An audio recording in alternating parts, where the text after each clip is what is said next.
It ain't fair. Here's Michael Komorn with more Planet Green Trees.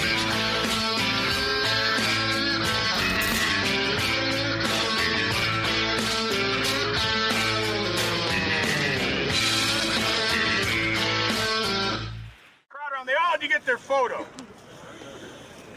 Well, I've ended up on the front page of the paper with some really good photos. So I'd like to thank all you photographers for making me look good. Because, you know, it's not all DNA. I do appreciate you being here. I want to ask a friend of mine, one of the few people that has been in this game for almost as long as me. I'd like to ask him to say a few words. Mr. Matt Abel, the Executive Director of Michigan Normal. Yeah. Happy Hash Bash, everybody!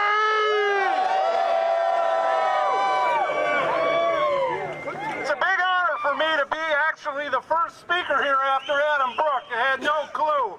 But it's such an honor to see all of you people here for this protest that isn't even happening today.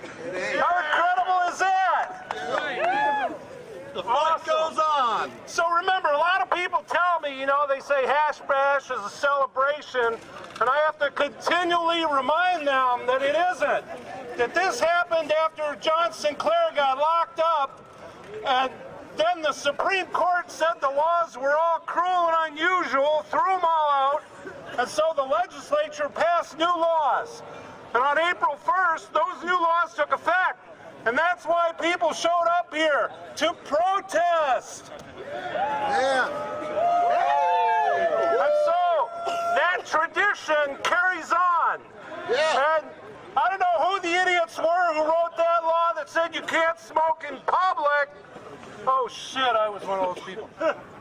Damn, how did that happen? Well, it was a compromise, right? Well, you know what really annoys me is people smoking tobacco in public. Yeah! And that'll kill you, Yeah. but that's legal. And one of the things I learned recently is that, you know, there is no testing for heavy metals and other shit like that for tobacco, that the tobacco companies have an exception, and they put whatever they want into it. But here, if you want to buy cannabis at a retail store, it's all been tested and made sure it doesn't have any of that poison that could kill you. Not that it ever did. My point is that they allow that poison in tobacco. Have we not learned anything? I always thought it was the tobacco that killed you. Well, it turns out maybe it isn't that at all. Maybe it's the poison. Now, I'm not advocating tobacco or nicotine or caffeine or sugar or any of those other things, but I know that when I smoke some cannabis, it makes me feel good.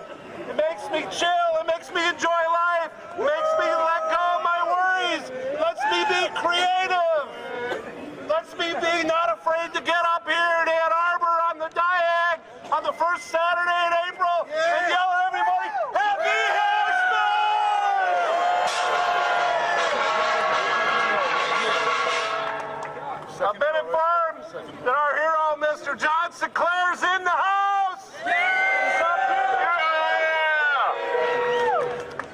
And you can give him weed. It's legal now. So feel free. Because of COVID, he might not smoke one with you, so you might need two. I know I stopped passing them around in circles a couple years ago because I got sick so many damn times. But I'll tell you, I never got COVID. And you know, the statistics are showing the people who have cannabinoids in their system are getting less incidents of COVID, and when they do, it's less serious. No, I'm not advocating that you all smoke marijuana, but it works for me. To paraphrase other times. Breakfast of champions. So, without further ado, let me introduce to you the one and only, the man who's here on the West Coast, he's on the East Coast, but he's a Michigander, and he's been fighting the drug war longer than I have. His hair is grayer than mine. His voice is more and mine. And here he is, the one and only Dr. Detroit!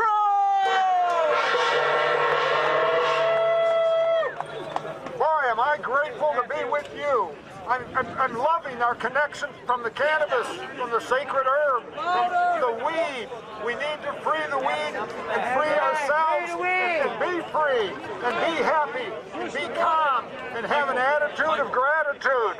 You know, an appreciation for this day, an appreciation of being together as brothers and sisters here on the Diag.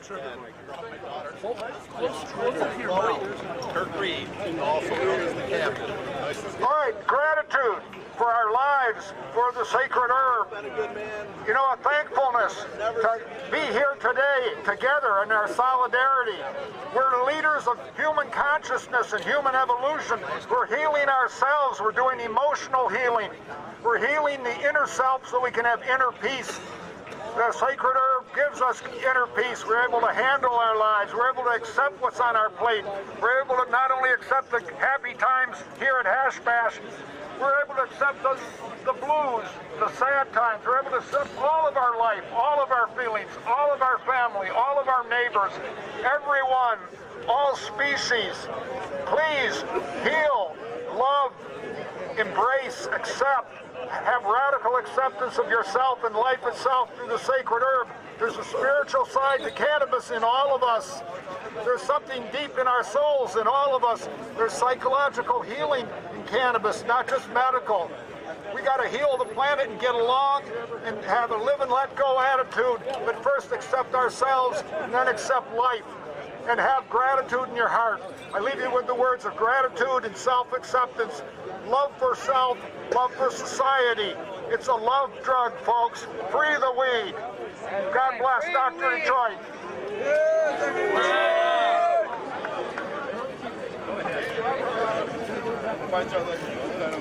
I want to introduce the captain of the ship. He's wanted to come to all the passengers. This is Captain Kirk. Welcome, Hash Bash! Look, man, I like to raise a lot of hell and I want us to be heard, so on the count of three, I want to hear a big 420. Ready? 1, 2, 3. 420! Good enough for me. Have a happy Hash Bash, folks. Light up. Yes, happy 52! By the way, my gift to you guys from Paul, this stands for you. Happy Hash Bash.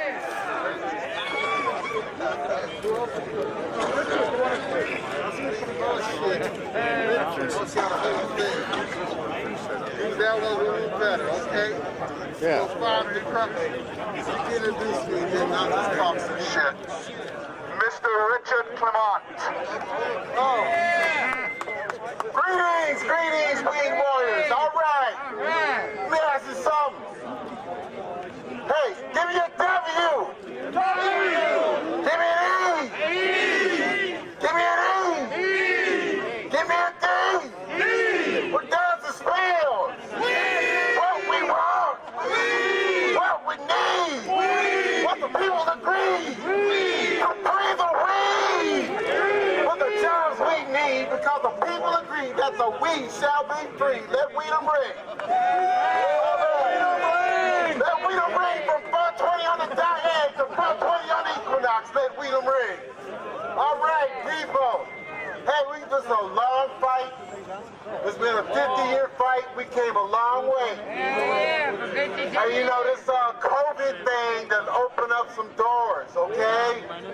I mean, it's all in the spirit, you know? Hey, I got this shot to, hey, if it wasn't for cannabis, I never would have got through this. Oh, yeah. Oh, yeah. So, hey, got some things going in Lansing. We got some things to do in D.C. We want on 3 say free all federal black prisoners.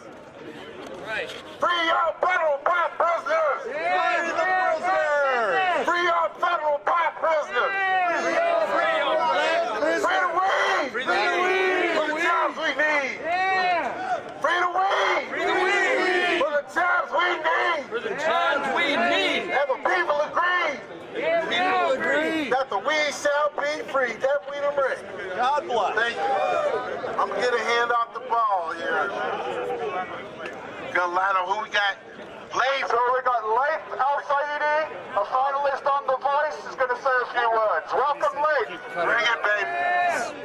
Cutting what? Happy Housefest, everybody.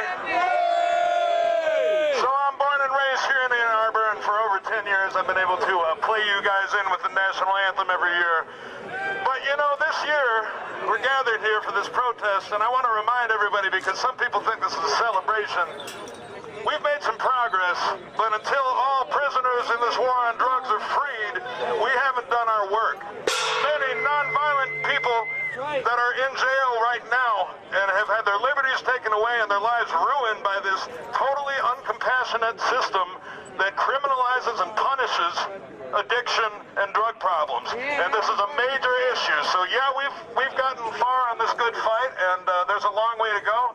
I think some of us hope for a little bit more liberty with this plant, and unfortunately it's going to be over-regulated like many other things, so we still got to make sure that we fight for the things that are important. One is make sure that we keep our right to grow our own.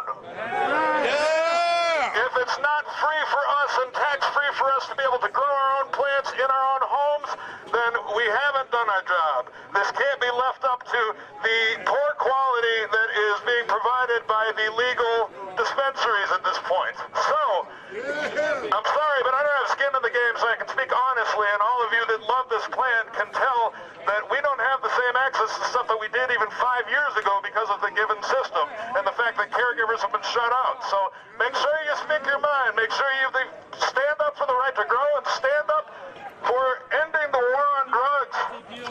All right, y'all, happy Housefest, and I'll see y'all in a few minutes with the reason for this event, Mr. John Sinclair. So take care, y'all. Stay comfy and stay stoned. Keep the caregiver strong! Alan. Okay, thank you very much. I don't really need the mag. Yeah, you do. I don't really need the bullhorn, but I'm going to use it anyways just to try to reach more people. I'm here today not to tell you things that I want to tell you from me. If I were to speak, I would talk about all the lies that we've been told, all the lies that I've been told since birth. I was lied to by my teachers at school. I was lied to by my parents. So many freaking lies, but the biggest liars are the government.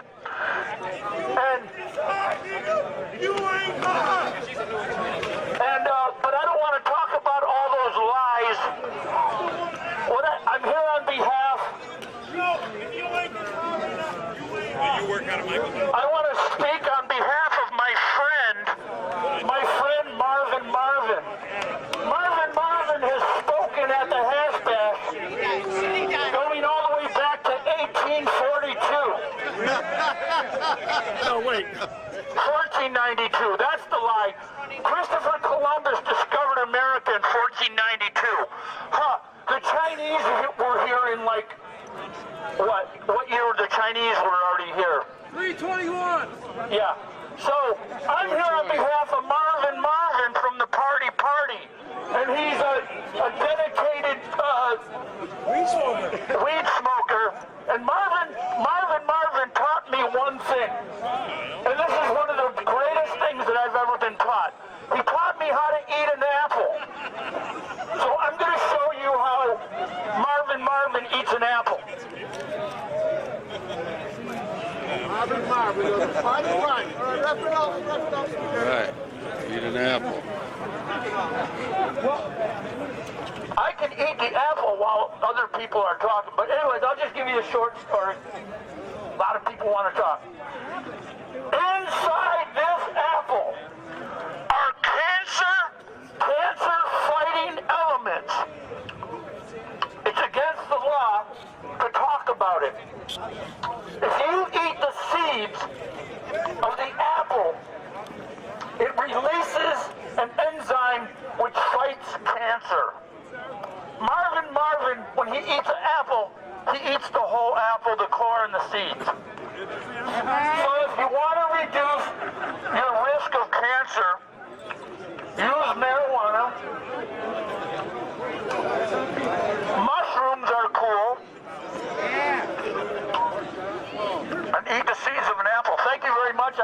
Spaghetti, thank you for the opportunity. Spaghetti! I'm usually the warm-up act for the hash bash, but I wanted to speak to you passionately about.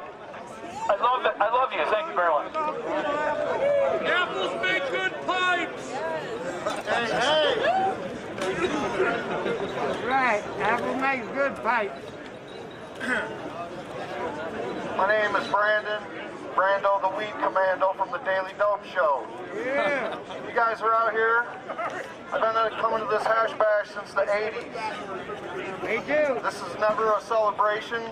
We might have had some victories over the years, but the forces that be will always be working against the people when it comes to marijuana. What we have achieved, we achieved a corporate takeover of the growing and distribution in this state. And right now, that corporate takeover that we here at the Hash Bash fought so hard to get is now fighting against us. Yes. They're suppressing caregivers in town at the township level now.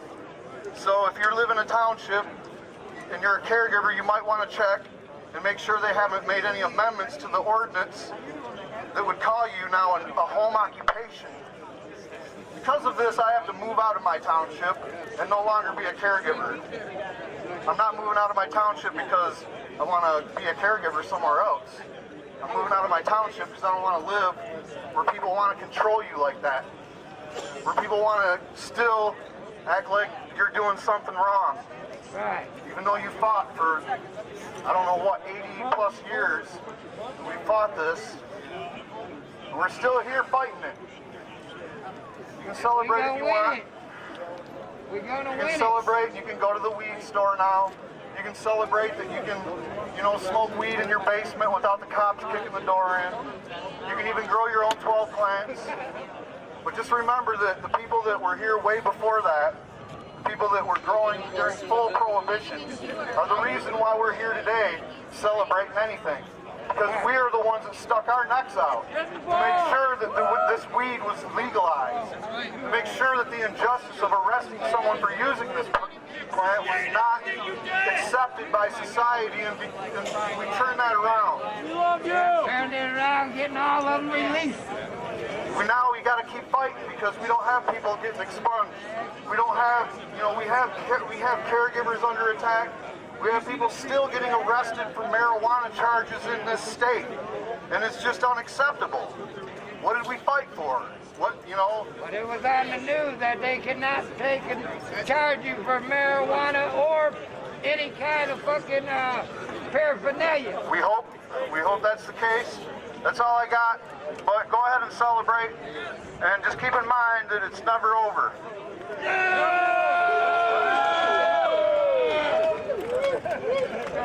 Hello, my name is Chris the Anarchist Ryan. I'm one of the yippies. Abby Hoffman was my mentor many, many years ago. And I used to be a friend of a guy named Jack Harrer. You may have heard of him. He wrote a thing called The Emperor Wears No Clothes. And there's an important piece of wisdom that he imparted unto me, which I wish to impart unto you. There is no such thing as a good pot law. That's right. There is no such thing as a good pot law. And that doesn't particularly matter what kind of pot law it is, because I can offer you a better alternative. It's called repeal. Go back to the days before Prohibition, when we had no pot laws whatsoever. Repeal. We don't want your stinking pot laws. Thank you very much, and good night.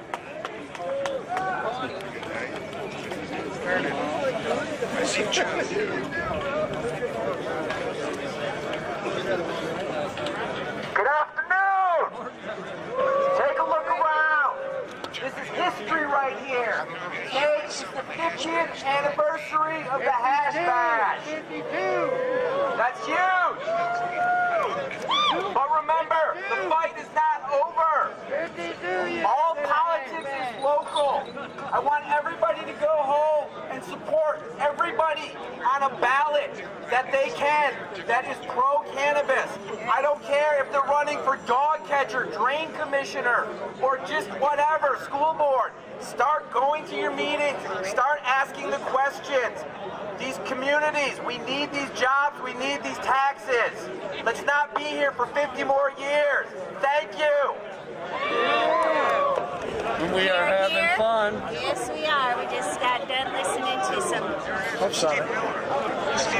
awesome speakers. Yeah. Is that it for the speakers? I think so. All right, what should we do now for fun? Okay.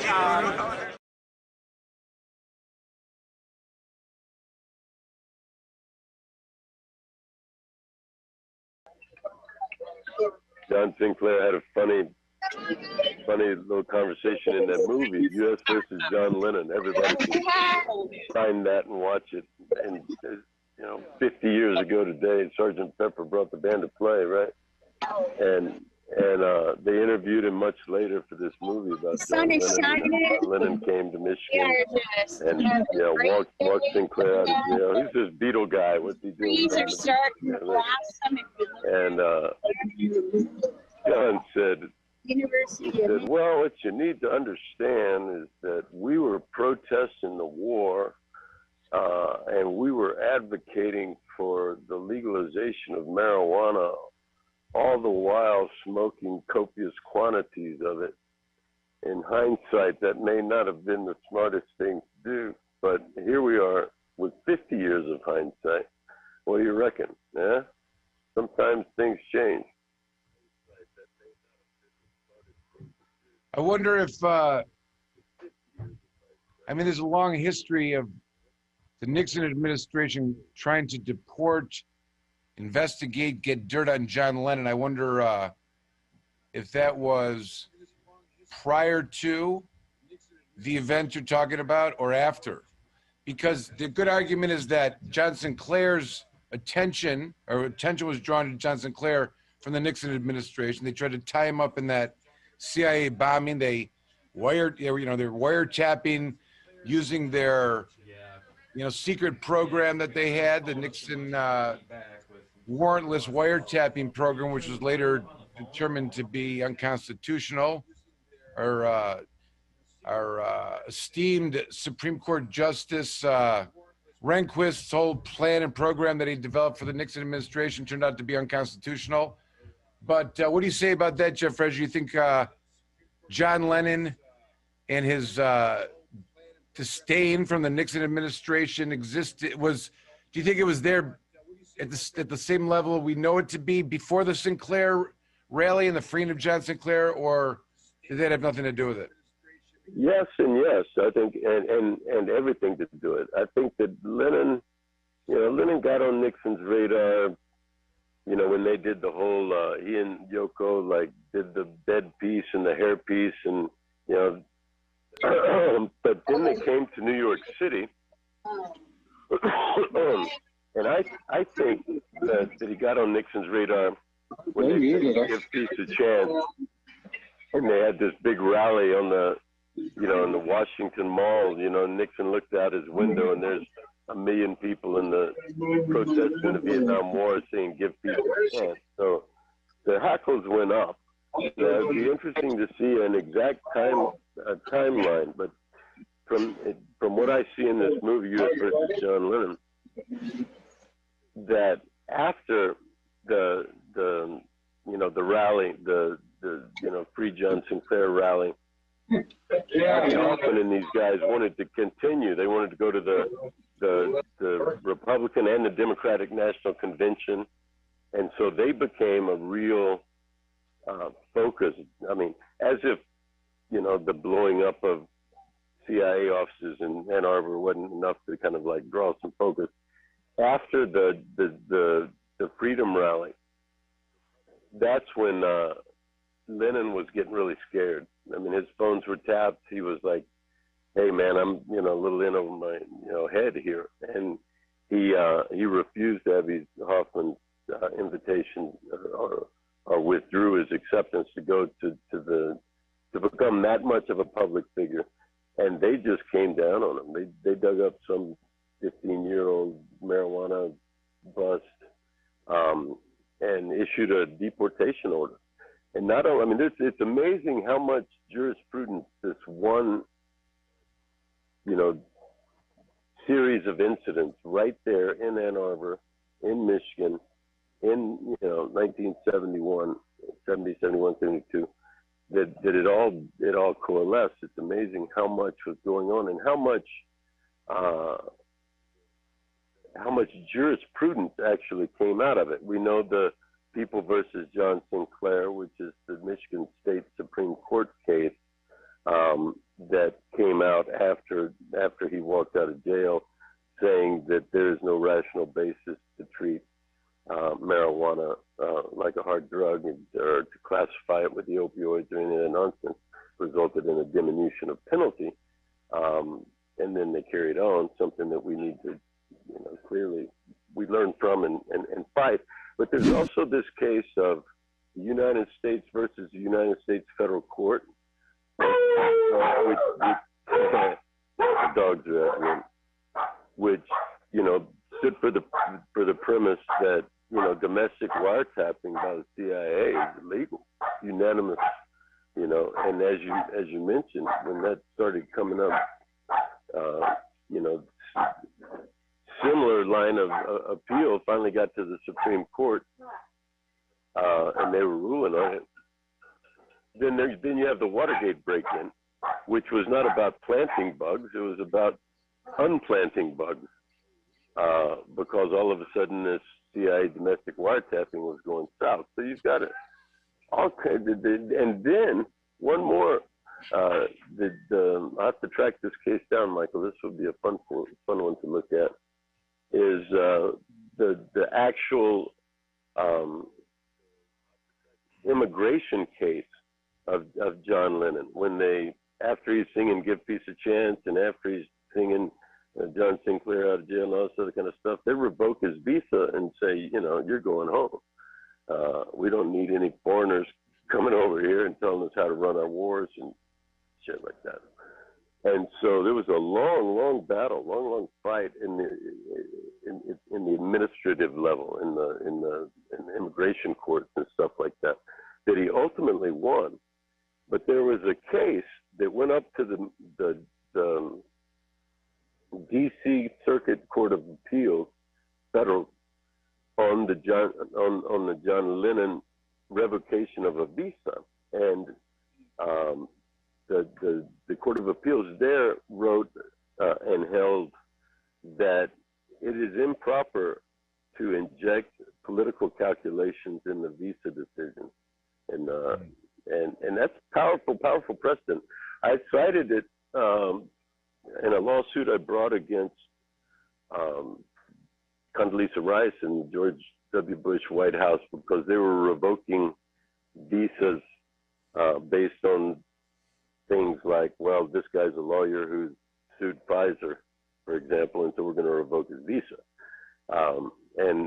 But this D.C. court held in the case of United States versus John Lennon, it came on the heels of John Sinclair getting tossed and getting walked out of jail, and the CIA and the domestic wiretapping and all this other kind of stuff, that says you cannot inject political considerations into a visa revocation decision. It's pretty powerful. However, the Patriot Act nixed that, I believe, unconstitutionally, but has now pretty much given the president unlimited and unfettered and unreviewable power to grant and revoke visas based on, like they did with John Lennon, on the basis that he had 15 years before been caught in an airport with a small amount of weed in his guitar case. Now, I can't let that go by without saying, looking back 15 years in somebody's past and saying that they smoke marijuana disqualifies them for anything, much less a visa or visa revocation. But I've got to say it, and you know what I'm going to say. Exactly what Biden did. He he like ditched a bunch of White House staffers because they admitted that sometime in the past that they smoked marijuana. So, you know, here's one for you, buddy. An interesting point of this protest, which I think has to be mentioned, and there's a common theme, which is that there's a lot of progress that's taken place. The state of Michigan, obviously, overwhelmingly voted for the legalization of marijuana. It's not unlimited, of course. It's not like tomatoes. It remains Schedule 1, and there's limitations to it.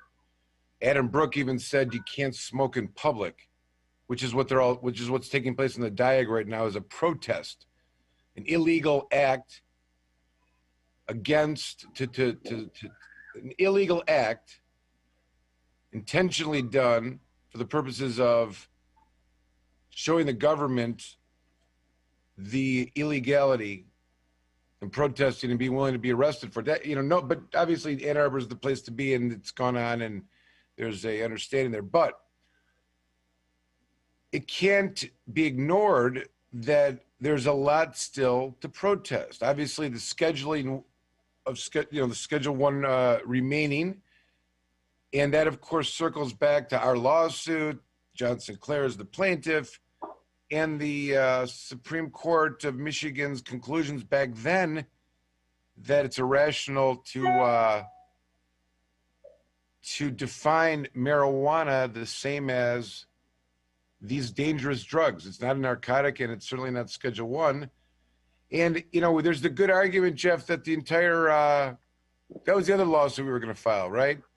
We're going to file a lawsuit to, that the public health code for, the way they list marijuana was just an end around.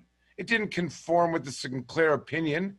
It's still Schedule 1. How can that be? How could, when they rewrote the marijuana laws, probably because they saw these people in 1971, 50 years ago, protesting or, smoking marijuana on the Diag when it was legal for a minute, before they rewrote the laws. And when they did rewrite the laws, they did it in a way that was contrary to the existing Supreme Court holding. That's never really been challenged. But, it's interesting because Michigan is unique in that they have the Medical Marijuana Act, and its enactment in 2008, in 2009, totally influenced by the MPP, the Marijuana Policy Project, which is responsible for getting it passed in Colorado. In fact, one of the leaders of that group spoke at Hash Bash one year that I was there, and he would go on like Letterman, and he was doing like the night. He was like and they were getting themselves into the public. But anyways, in 2008, remember, the vote in November brought us Barack Obama. That vote, the people that came out to vote for him also voted for the medical marijuana, and there's more votes for that than any other vote, 63% statewide. And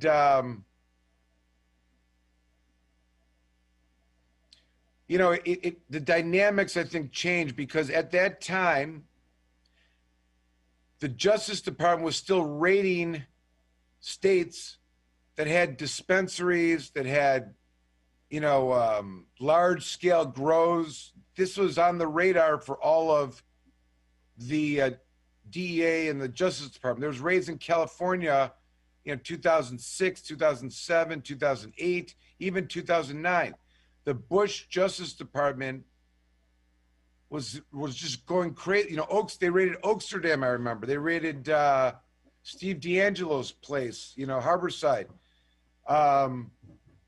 They were raiding farms in Northern California at that time. And, there was a period of time that prior to the medical developing, the United States was, a lot of people have been in prison for this. They import, the United States import from Mexico or other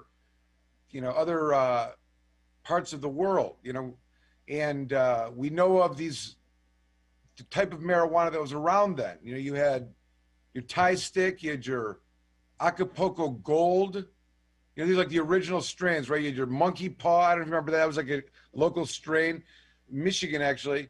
What were the other ones? The other local... Well, here the big deal is when Sin Semilla came along. Oh, Sinclair, right. Where was that? Sin Semilla, it literally means without seed. Sin Semillas. It's without seeds. And it was like, oh my God, can you believe it? Now, I don't remember the last time I saw marijuana that had seed in it. Right. The better question is, back in the day, did you ever smoke seeds because you're out of marijuana? Of course. Silly. Because there's some THC in them, right? There's something to be had. When you got nothing, you'll smoke seeds, I guess, right? Yeah. But anyway, but again, this is a period of time, whatever this is, I'm not even referring to me per se, hypothetically, but there was it obviously wasn't being grown as prevalently, and there was you might have some growers, but certainly some was imported and it was coming in from other states, I guess. I don't know all the whole details, but the vision in 2008 when this law got passed was to not let there be one centralized place where all of the marijuana plants that were being grown could be taken out by the DEA. Michigan's medical marijuana program was so unique from the national level by allowing for up to 72 plants at the end of the day to be grown. This is a commodity that an individual could grow that was beyond any other program anywhere in the country. You know what I mean? And it did it in the context of, we got to plant them everywhere. That's the only way for us to ensure a supply for the patients at the time. You know what I mean? And any other model is not going to work. Now, no other state's been like Michigan after that. I mean, I think other states that came out immediately after, looked to Michigan and amended and changed things. Mostly it was the physicians. There's a lot of, inappropriate criticism on the doctors and other doctors coming from out of state, setting up shop and doing certification businesses and stuff like that. So there was a lot of that was taking place. And you see the remnants of that in some other states that set up medical programs. But the point I'm getting at is that, it was so unique and it was like on the tree of evolution of the way marijuana exists in the world, like that proclamation and the amount of plants, and that was something that was a evolutionary phenomena. You know what I mean? And you can see the role that legislation played over the next X amount of years. I mean, it was the primary source for what became one of the largest patient groups in the country, 300,000 at one point in Michigan. And, supplied by up to 45, 50,000 caregivers at some point. And I know from my practice is that they were, people with targets on their back. The level of depravity by the police to go after patients and caregivers. I was thinking about, it was funny. I had a dentist in my office wanting to make sure his wife's a patient and she grows for herself. And I was like, man, I'd love to encourage you to get into the licensed business if that's what you wanted to do. He's like, no, we just want to caregive it. It's just that 12 plants for my wife. And, she has a friend we were thinking of who's sick also. We wanted to get it, and, I was reminded of all of the stories and all the evil that befell caregivers. If I had to give advice to a caregiver, I always gave it based on all the stories that came in with some case. How did the police get there? What do they criticize? The dead plant in the garbage cans, the 13th plant, you're out of compliance, or the keys are hanging on the door to the basement instead of, so anyone is, all that stupid shit. And I was reminded of at one point, Jeff, I don't even know if you know this, but when caregivers, give their name and license to verify their qualification as a caregiver that goes to the state with the application, the patient and the caregiver are going to get a card from that. And it gives the option of an address to put on the card, which is essentially the place that they're going to mail it, right? They're just the place that they're going to receive it. Could be a P.O. box, could be an office. It doesn't have to be the place where you're growing it.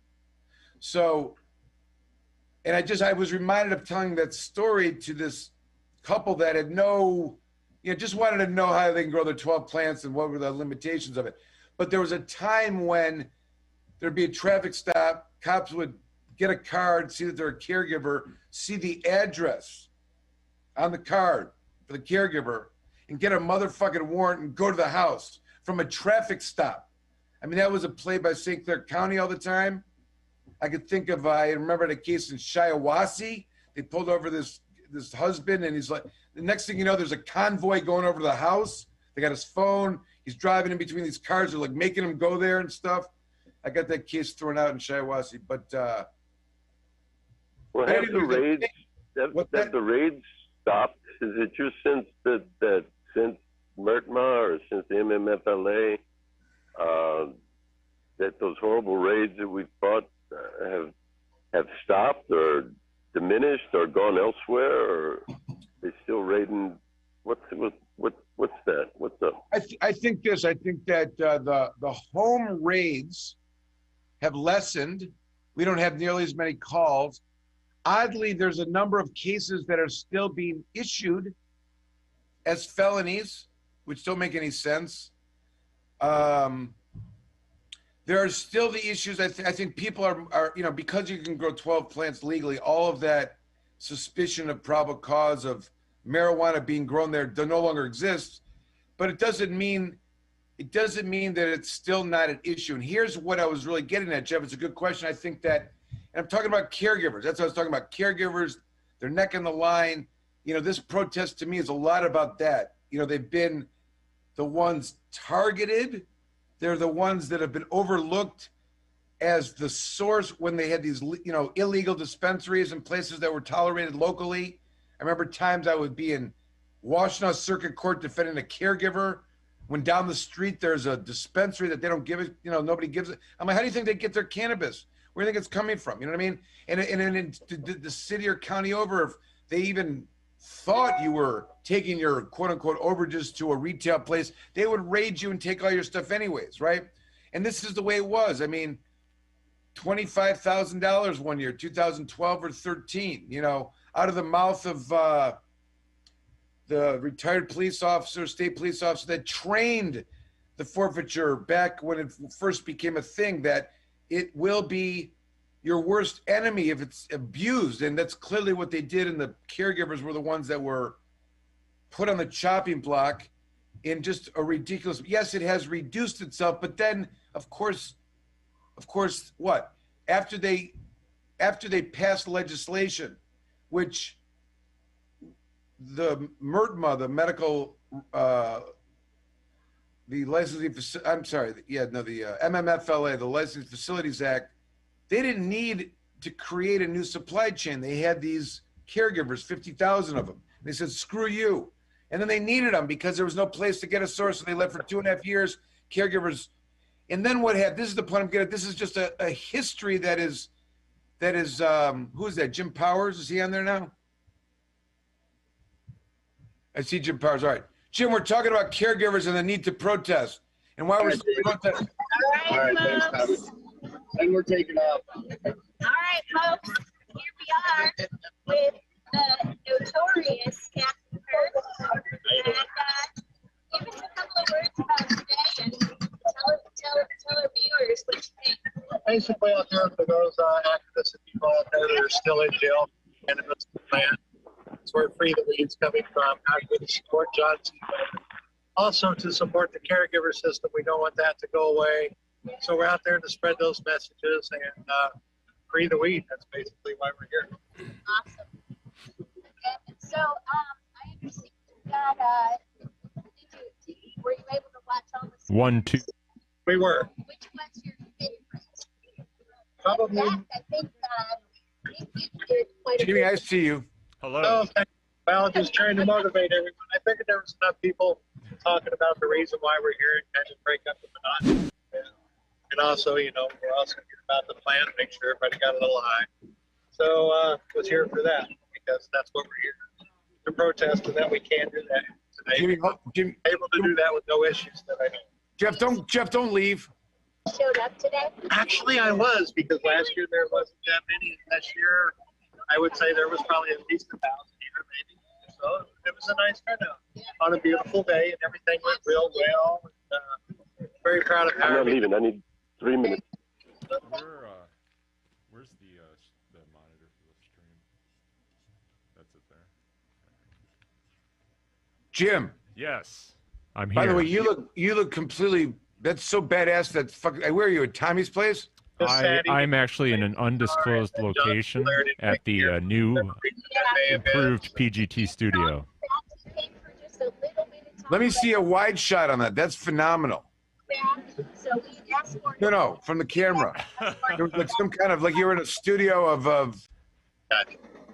Well, John, we'll see you soon. It's brand new for Hash Bash 2021. Oh, that one I'm talking about. That one right there. Look at that thing. Yep, it's great. All right, really guys, good. back to you. We'll see you soon.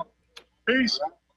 All right, we were talking over the Captain Kirk. We were caregiver. Jeff may have to go in a minute. It's probably not a bad idea, but because I can see that Jimmy Pepper is at the control desk. I am. And if there was anyone that seemed like they were running the ship, the Planet Green Trees ship, I would say that chair, that shirt. It's the whole package. It's it just really phenomenal. It's the whole package. It's like Amazon Prime at its best. Yeah, we got it all in under 2 days. So, I mean, that just shows what Amazon Prime can do for you. Jeff, you know that Jimmy's lobbying for the CEO spot at Amazon. It's going to happen, I think. Yeah, but so anyways, I was rambling on about caregivers and how there's a war on caregivers, Jeff, and how they were then brought back in 2017 and asked to supply the market, which they did, and it was caregivers gone wild. All of a sudden, they cut them off cold turkey in October, and then out of nowhere, this DeRuyter case comes down, and now every single city across this great state of Michigan is creating stupid local ordinances banning caregiving. It's horrible. Not banning and it's in total conflict, I think, with Turbeek, and they're using what was it, footnote 8? Footnote 8. There's a DeRuyter case. The DeRuyter Oh, I know, case. I get it, but Turbeek was supposed to solve this for us, was my point, and here we are again. Well, nobody could figure out what fell in the little opening that was left over after Turbeek. Is something effective.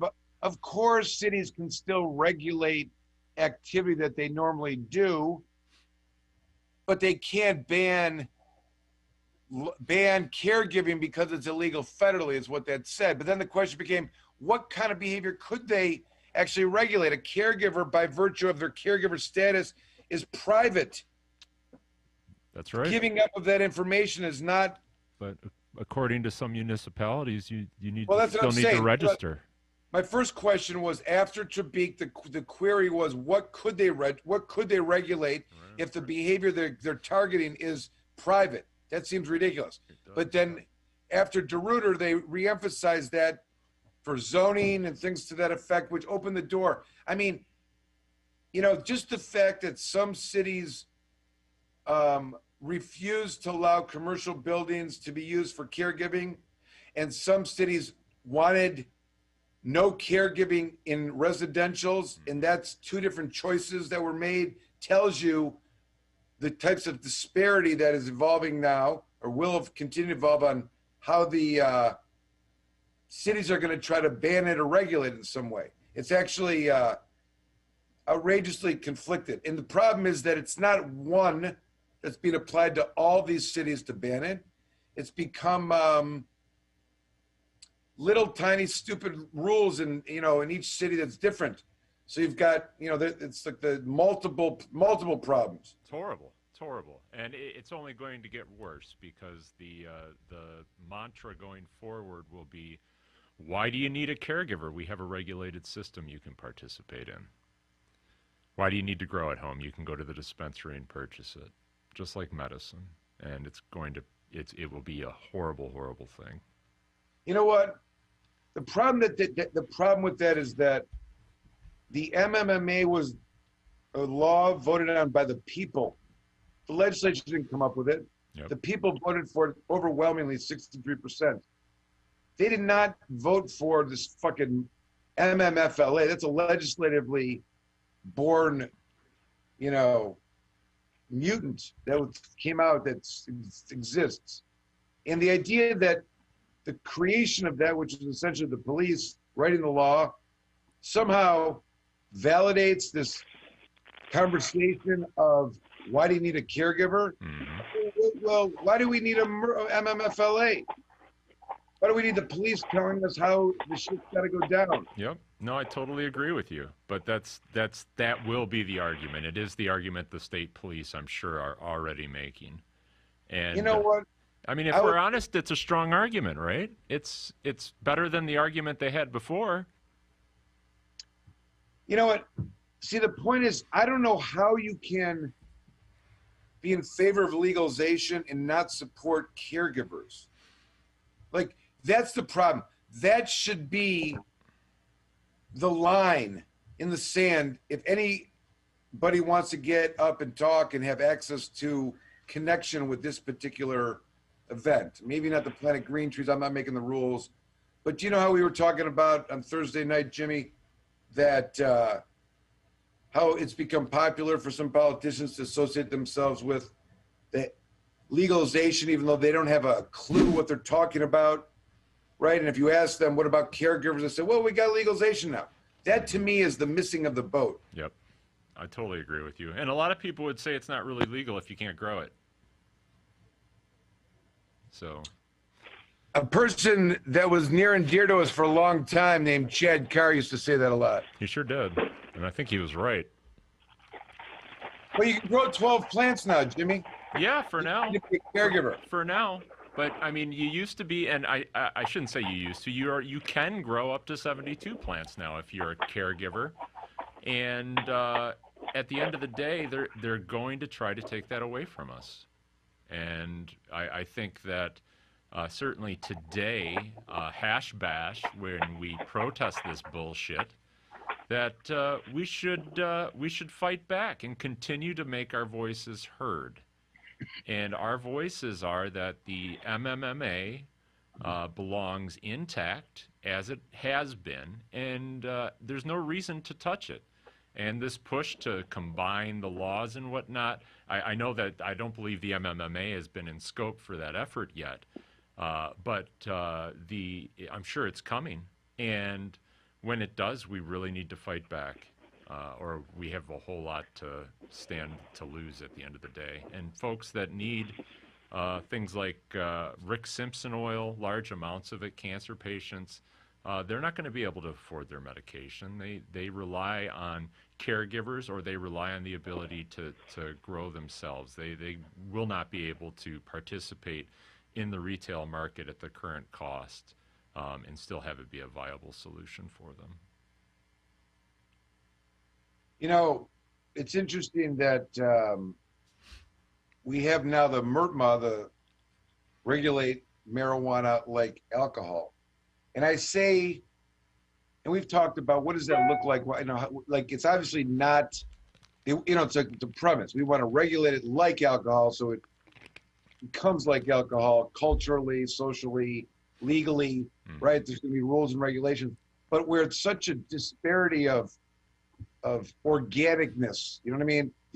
And Jeff, the word that comes to mind that you've used in the past is control.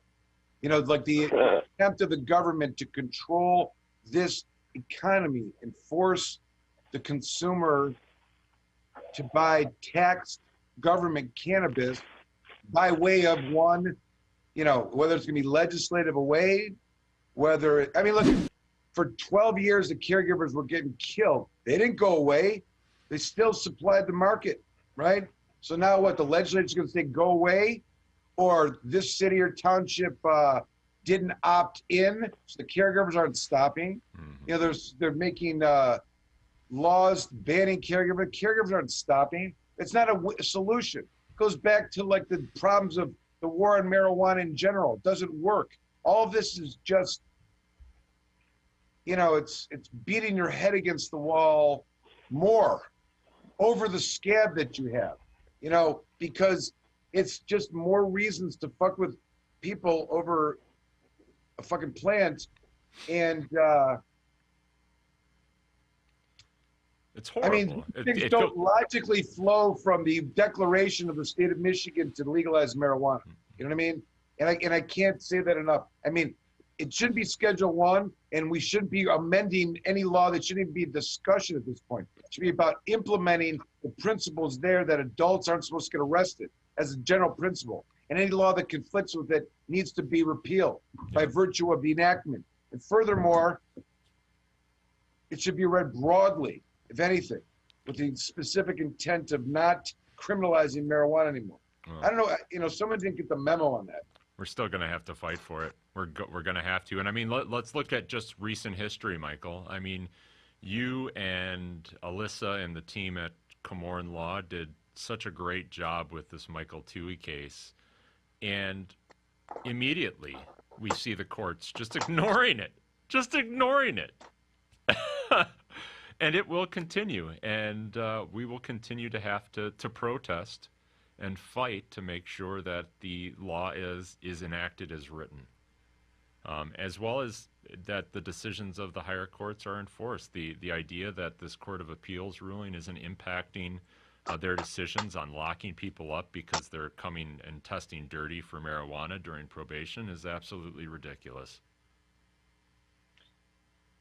It's funny. Right when the Toohey case came out, Jeff, which in theory should have ended any arguments that would ever have to be made in court about a person testing positive for marijuana who has a card, ended what I thought was an interesting dynamic in a new position to take when a person is accused of violating the terms of their probation for quote unquote testing positive for marijuana. Because what we learned was that the methods by which they will test to determine if you are complying with those terms is by urine tests.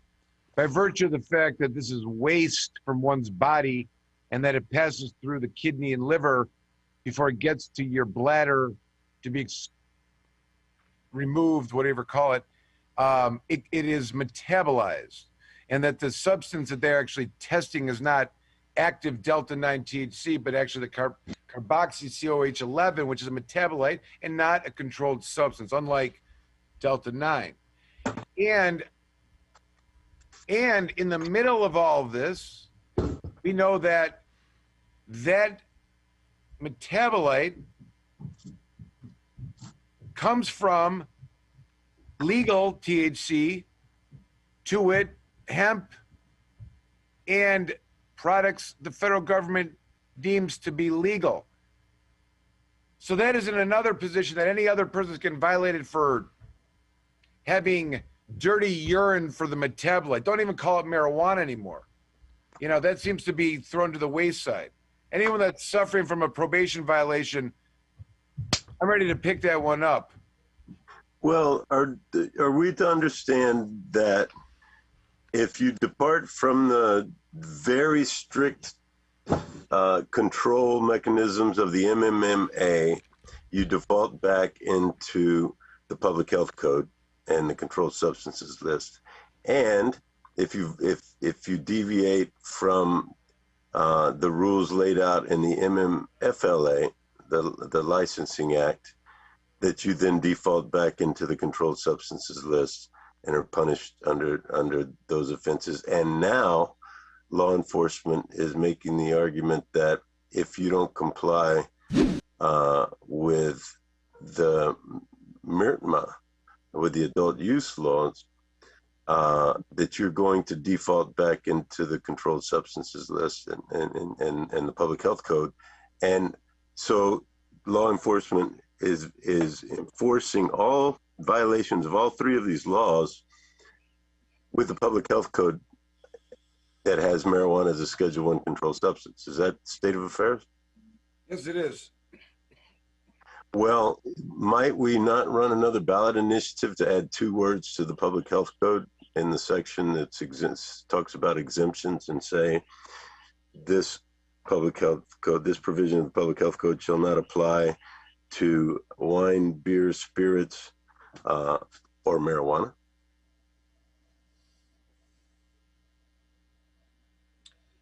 Listen, I'm not pulling the strings on the puppet, I guess. Nobody asked me. I have support there. We can get a vote going. I can't, I don't know. Well, it's happening nationwide. It's happened even, we used to think that California was 20 years ahead of us, and recently dug down into what's going on there. Cannabis is still on California's controlled substances list as Schedule 1. Cannabis, word cannabis. Not marijuana, you're saying cannabis. Yes, and it's defined basically with the same definition as marijuana. But they have never, in spite of however many years that they have now of medical and adult use and amending their constitutions and, all the fights that we've had about whether or not this is an immunity or an entitlement or this, that, and the other, cannabis remains Schedule 1 controlled substance on the California controlled substances list. And as we know, marijuana on the Michigan controlled substances list. But there's going to be a big there is a big push, and not just in Michigan, and I see it here in Texas, to default back into the controlled substances list, because that's what prosecutors know how to prosecute. That's what law enforcement has been trained to do. And unless we get this plant off of the controlled substances list, both at the state and federal levels, we're seeing it now, where the slightest violation of the Hemp Farming Act, boom, defaults you back, turns you into a felon, because oops, you messed up, and so now we've got you for 20 acres of cannabis growing, and we're going to prosecute you as the drug kingpin statute, that kind of stuff. We've got to get this off the list, and this is the thing to celebrate about John Sinclair and the 50th anniversary of the hash bash and all this other kind of stuff is, they were right. They were right, and this guy Bullard that talked the Supreme Court into, in Michigan to saying that there is no rational basis, however you want to shake it out, whether it's equal protection or fundamental due process or just junk science and bullshit law. There is no justification. There is no rationale. There is nothing but arbitrary capriciousness when it comes to having this plant scheduled under the Public Health Code on the Controlled Substances Act. And if, I don't think we can trust the courts to go further than where they are. And I don't know that we can trust the legislatures to make the adequate.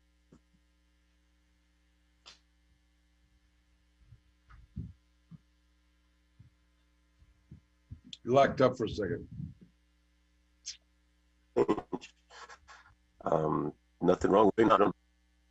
Yeah, I don't know why. I don't know. I can't. And we don't have ballot initiatives here in Texas. Here in Texas, we don't have ballot initiatives. We're not big fans of democracy down here, frankly.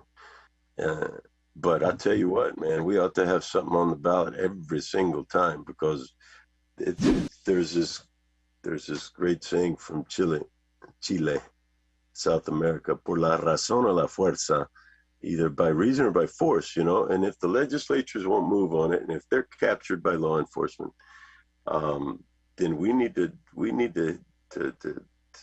hit the ballot initiatives, both statewide and locally, and get this dadgum plant removed from the controlled substances list. And we have to fight on many sides, because there's a lot of people that really genuinely believe that if this plant is not on the controlled substances list, then it's not going to be a business for anyone. But that's absurd. When you took alcohol off of the controlled substances list, it's certainly a business for a lot of people. We've got to get past this idea that we need prohibition to prop up prices. And we need to be done with it. 50 years, man. I hear you. some bad, crazy shit. Doesn't make any sense. You know. It makes dollars. You know, I'll tell you, one of the inherent problems with the incrementalization of this is that sometimes because of the idea that it's all based on a lie, and it doesn't make any sense now that we're 50 years into it, 50 years into the lie. So when you make a change that's like a baby step, it like confuses it that much more. You know what I mean? Like it's not enough. That's why I feel like I'm in on all this. Like the reform is just so meaningless. Like if we had to come to the realization that it was really fucked up and all that we could produce from this is some little baby step and the toe dipping in the pool instead of fully committing, what are we doing? Like we didn't do all of the fucking bringing it and changing the whole dynamic of the way you think about it and move the ball and the momentum and the people and the fucking education to get, incrementalized, right? The next time it'll be better. What next time? What's going to change in the next time?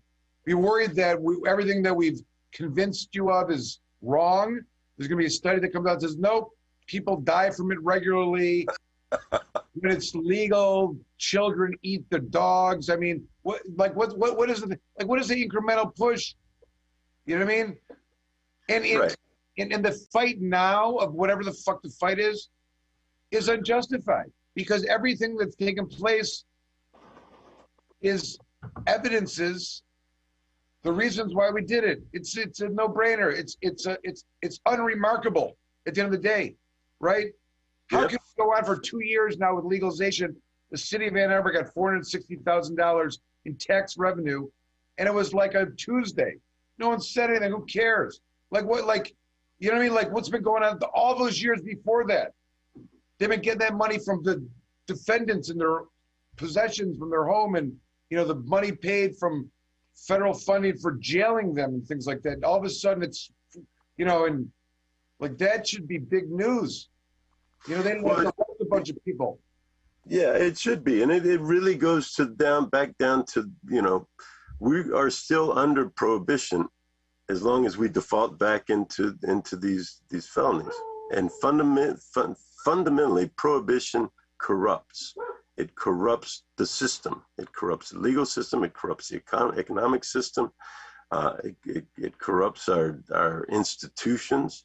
It corrupts everything that touches it. I mean, it's not particularly hard to draw a fairly straight line from prohibition, through Cuba in the heyday and the mafia control over there and the CIA basis, and that straight to the Kennedy assassination and basically the end of the civilian control over this monster of a machine. I mean, prohibition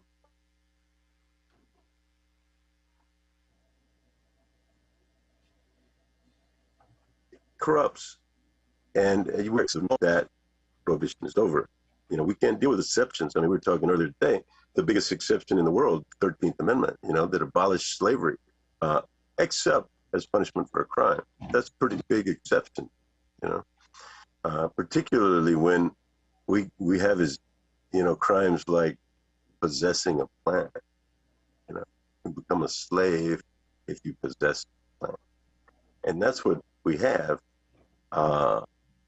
And that's why people are very wisely calling what they're doing on the Diag down there a protest. It's civil disobedience because even after 50 years, even after adult use, even after the feds theoretically laying off on state law legal stuff, even after medical use, even after all of the studies that show that this is an innocuous plant, and all of the history that shows that the reason it's there is to go, justify going against anti-war protesters and Black Americans. After all of that, we deserve not to have to operate under an exception to the rule that we're criminals. And until we get this plan off controlled substances, ER.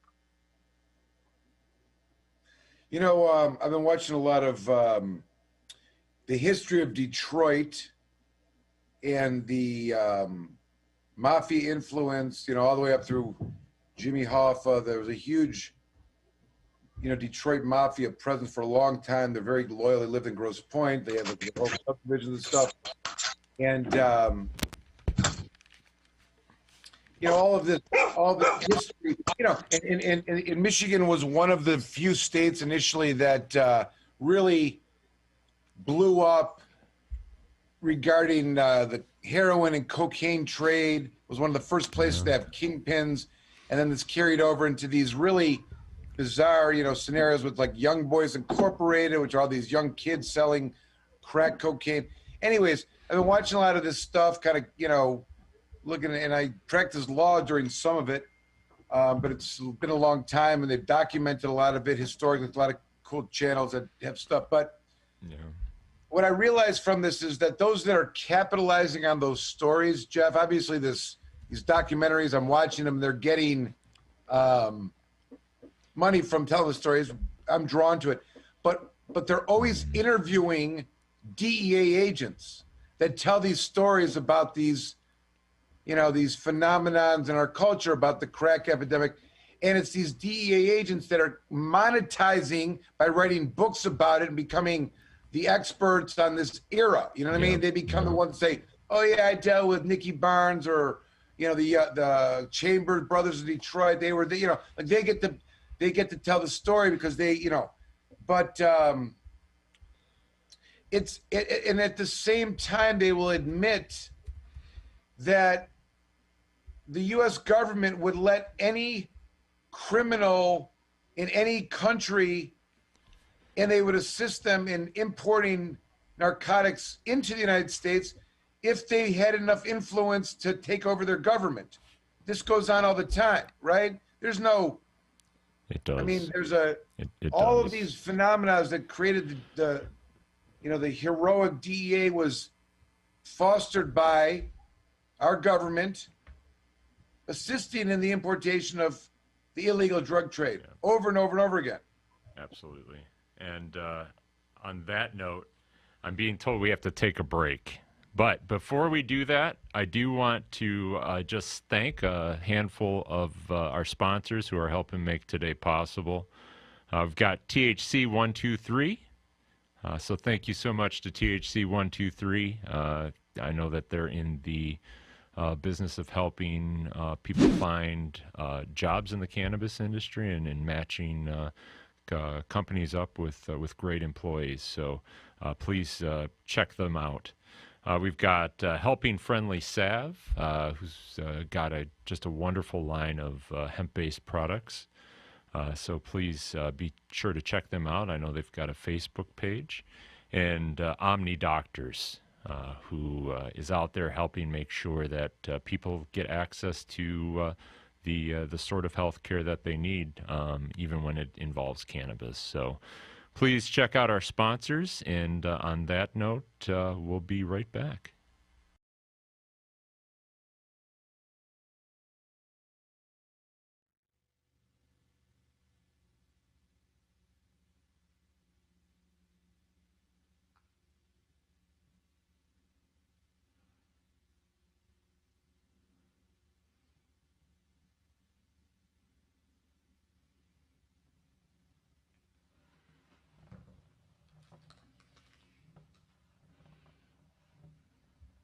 All right, I guess we're starting. I am Ed Dupas, and I am not in Ann Arbor, which is my home. I'll be back in a month or two. I'm on the Vancouver Island in the city of Nanaimo, surrounded by mountains and ocean. It's really quite beautiful. But right now, I'm just going to be here in my living room playing music for this 50th anniversary Hash Bass celebration. So let's take it away.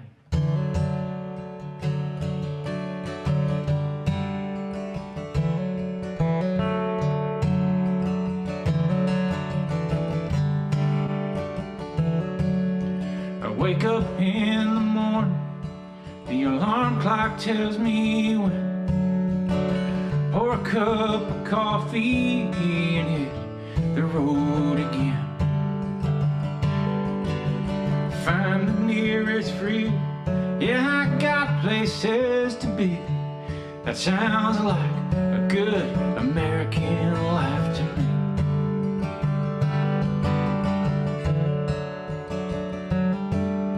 I'm heading to the office, or the job site, or the mill. Time to make some money, time to pay some bills. 'Cause they're charging me for things that I used to get for free. That sounds like a good American life to me.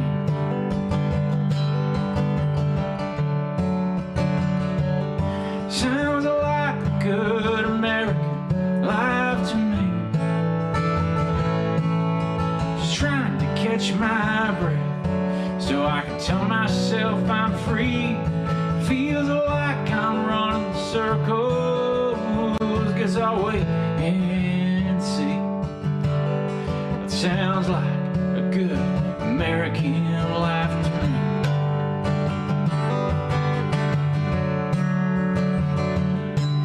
Now we got ships in the Gulf, yeah, we got them in Japan.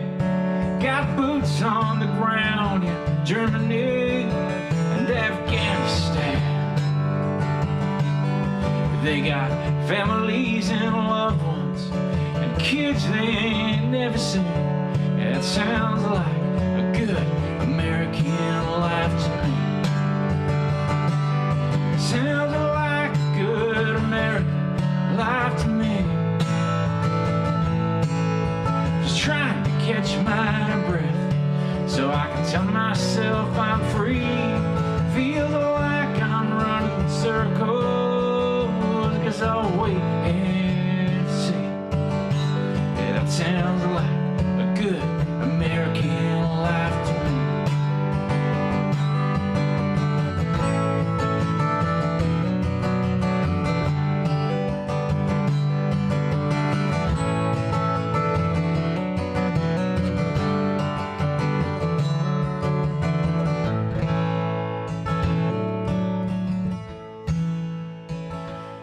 Keep waiting on a whistle when everyone will stop, but they keep right on telling us there's room up at the top. So I'm getting up tomorrow, I guess that's how it's gonna be. That sounds like a good American life to me. That sounds like a good American life to me. That sounds like a good American life to me. That sounds like a good American life to me. Straight from Canada, a good American life. Well, I don't know that we're streaming, because I don't see anything on the stream. But I'm going to keep playing all the same, because that's what they said to do, and so I shall.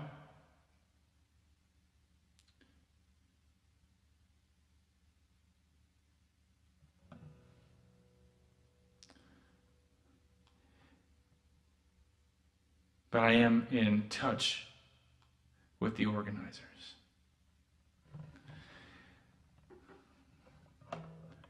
Well, the weather's beautiful out here in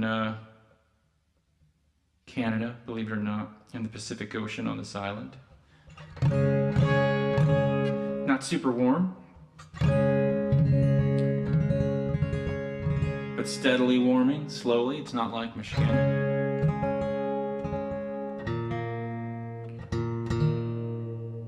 Just seems to warm 2 degrees every week.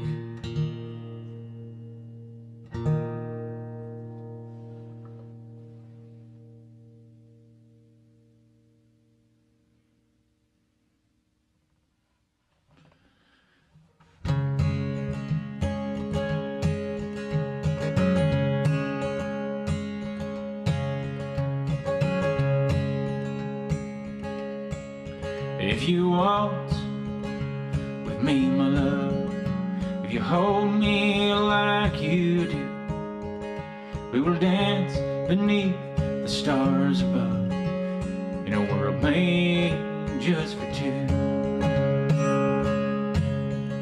If you put your hand in mine, if you do just as you do, I will satisfy your worried mind as years go rolling through.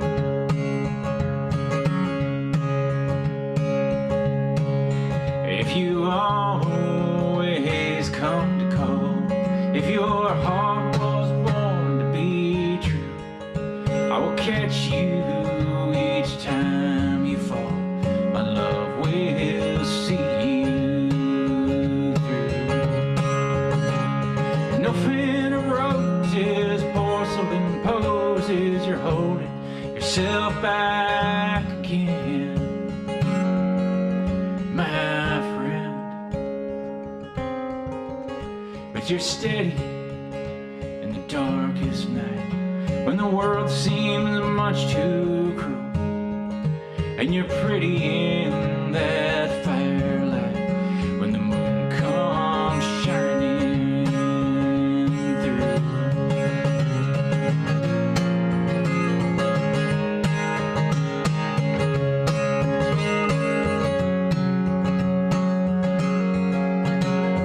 No fan of roses, porcelain poses, you're holding yourself back again,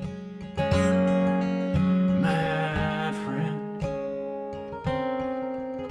If you waltz with me, my love, if you hold me like you do, we will shine beneath the stars above in a world made just for two. Yes, we'll shine beneath the stars above in a world made just for two.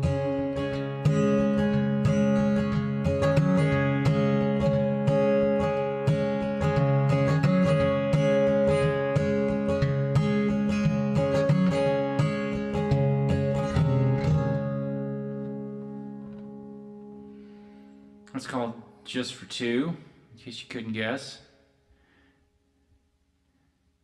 And it's a sweet song, a waltz. I think so anyway.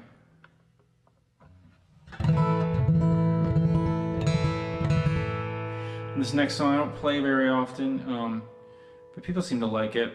And as the years have passed, I've grown to like it myself. You know, I have no recollection of writing this next tune at all. And it's strange to me when I play it, because I play it as a stranger. I don't really consider it to be mine at all.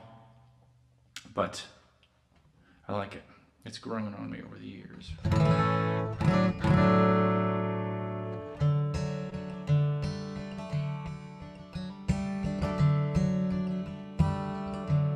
Yellow goes up before blue comes down, and green paints the bend before you go around. Black is the hardest heart you'll ever meet, and gray's discontent pulls hard in your feet. Now silver moves slow across the night sky, and red never knows the reasons why. And gold holds you close as long as it can, until blue comes round and takes you again. Until blue comes round and takes you again, drags you down pulls you in. Now I'll hold you close as long as I can, until blue comes round and takes you again.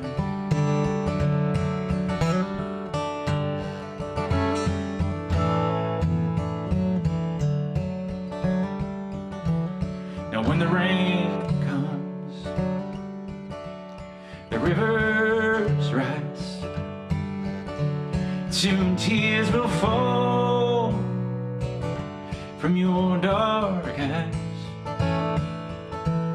and I know you'll hold on right till the end, until it comes round and takes you again, until blue comes round and takes you again, drags you down and pulls you in. Now I hold you close as long as I can, until it comes round and takes you again, until blue comes round and takes you again.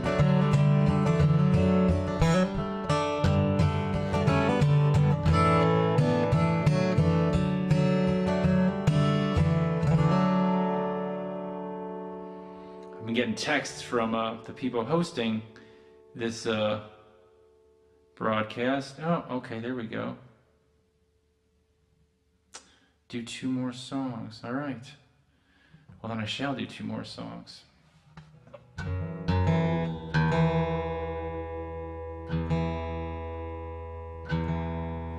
Well, I came up down from Michigan to Texas. I left in early December. Spent Christmas in the Lone Star State. Then headed west up Route 66.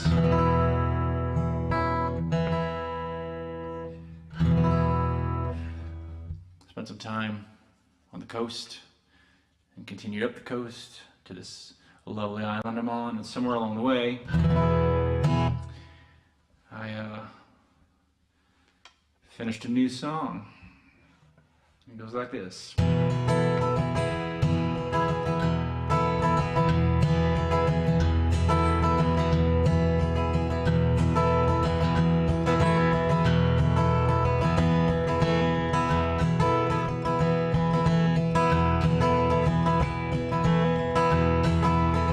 I'm here to tell you, here to warn you about a feeling cold in California. It starts at your feet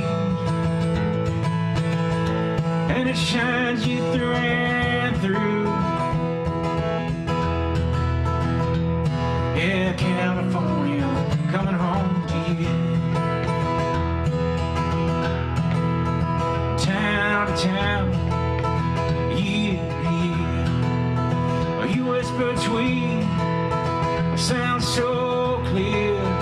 I hear your heart when I put my ear down to the ground.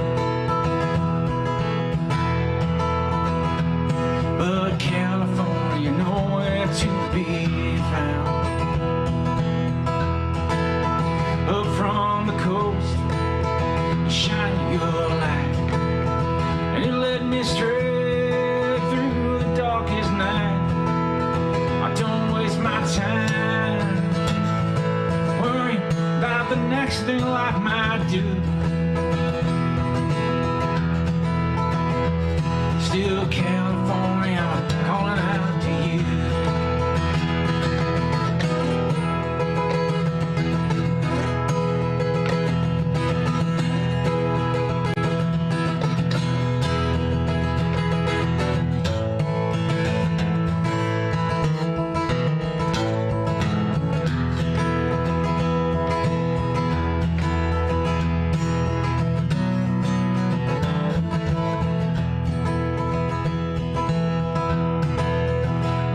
so bright that we lost the sun.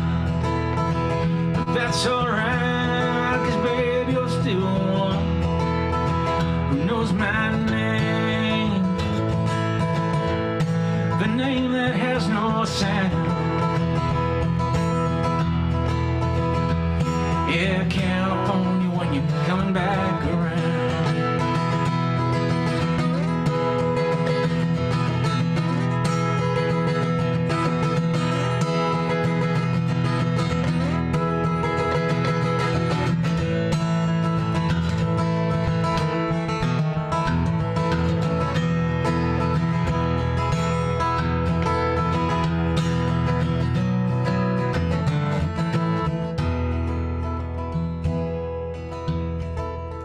I hear the rhinestones jingle jangle up from the streets in the city of angels. They light the night the best they can till we can't find the sun.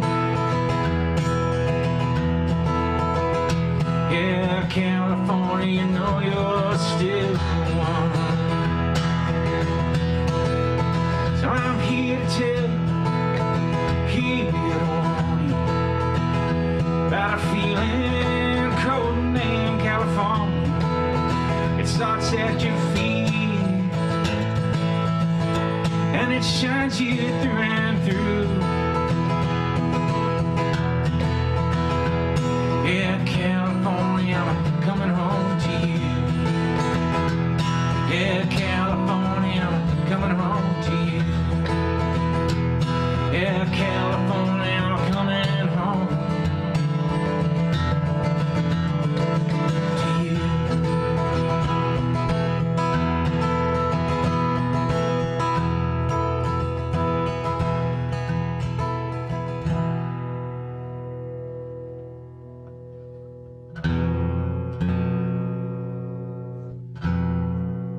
That song, believe it or not, is called Codename California.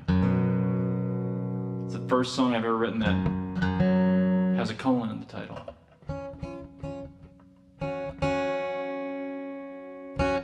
Alright, I got another incoming message from the hosts of this event. Yes.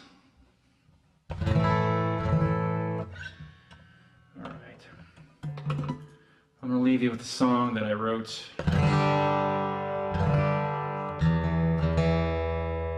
It's something of a fever dream in a little cabin off the grid in Tennessee. I guess it wasn't off the grid, it had power, but no television or internet or radio, and it had an outhouse, so I think that qualifies as off the grid.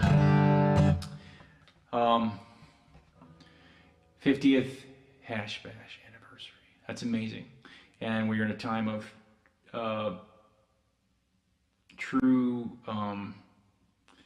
transition. And I'm one of those people who lives with hope. I don't try to surrender to fear, and I think there's something out there for us to find. Another chapter. It might be a little tough getting there. You never know. But this song kind of had that in mind when I wrote it. It's called Anthem.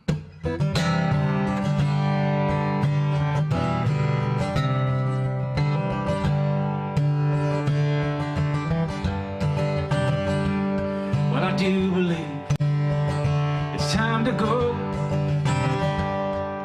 Tomorrow we'll take up with the road. 'Cause it's been far too long, we are too far gone. And I do believe it's time to go. 'Cause we've been living for the past too long, dreaming on the promises of poets dead and gone. And you can feel it in the wind, yes, it's time to start again. 'Cause we've been living for the past too long. And there's a road we followed here, running on hope and driven by fear. Tooth and claw, rule of law, dog eat dog. Year hear, but don't believe a word they say. 'Cause just like you and me, they're all working for their pay. And there's no place to start, just follow your heart. And don't believe a word they say.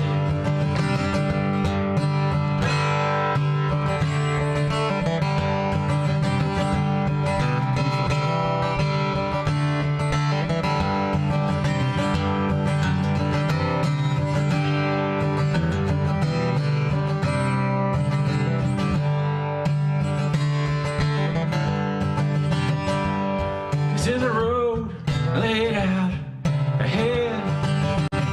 Yeah, we're going somewhere, but we ain't found it yet. And out here, there's no returns and no exchanges and no regrets.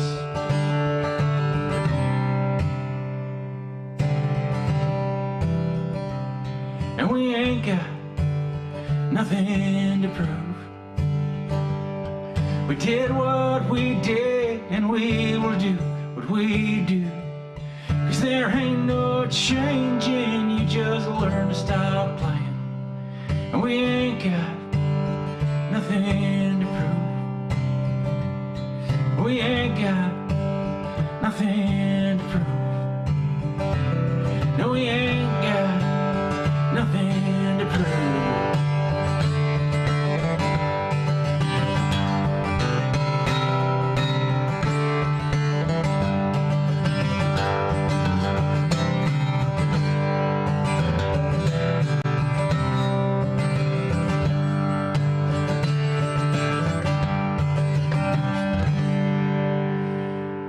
Alright, goodbye from the island. I'll see you back in Michigan in a couple months. Thanks.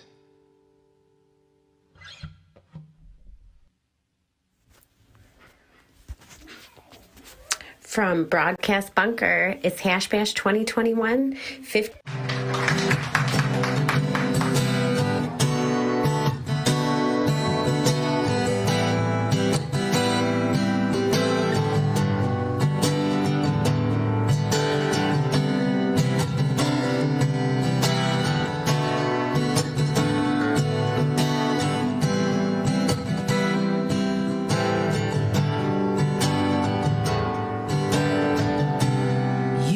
Talk when people are listening. You don't say what's on your mind. These demons you've been struggling to fight, finding new places to hide.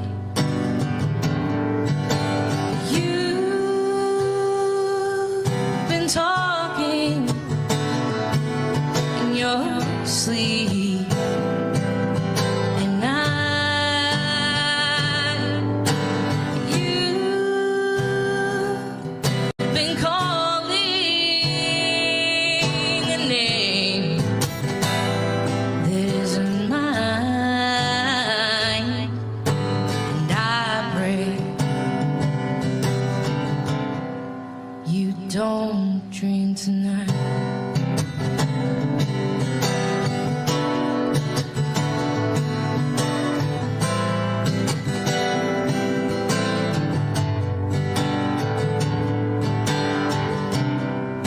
Your eyes are like glass mirrors. I see through, but you deflect. And I can see you're struggling to keep your best kept secret yet. You've been talking in your sleep, and you've been calling a name that isn't mine, And I pray, you don't dream tonight.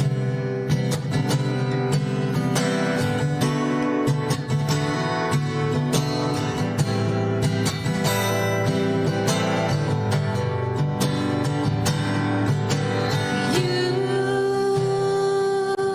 been talking in your sleep.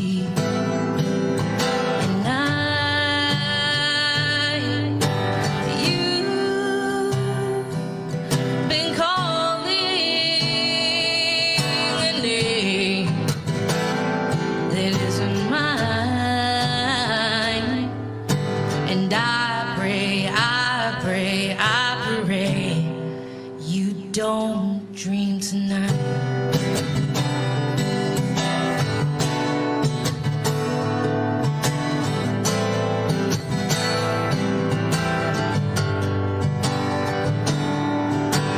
You've been talking in your sleep at night.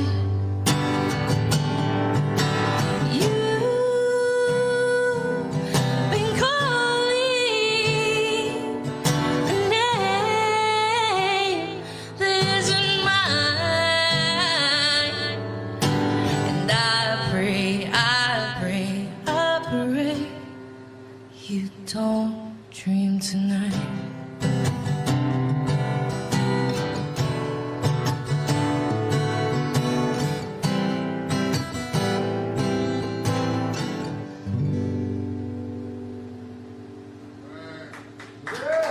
Thanks, guys.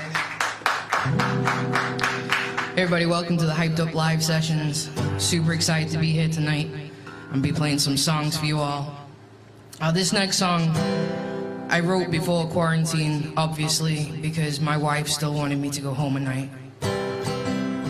See, as musicians, we tend to be on the road a lot, playing a lot of gigs, and they kind of come along, but you get the, why are we not going to spend any quality time together? I don't think I'm going to get that question for a while after this year. This song is called Chasing the Moon.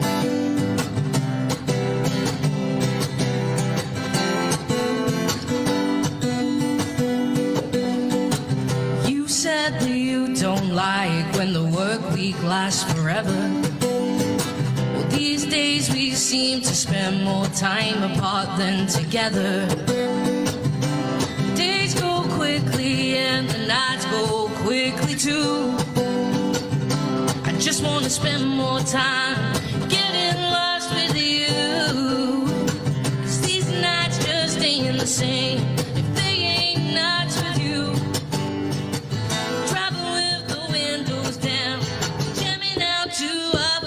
Tunes and these nights I come alive when I am next to you. We're trying to steal time, freezing the night, running from the sun but chasing the moon with you. With you, with you. Running from the sun but chasing the moon with you. I still remember the time when we drove through Ohio. Boo. We had our first fight, but in the end I made you smile.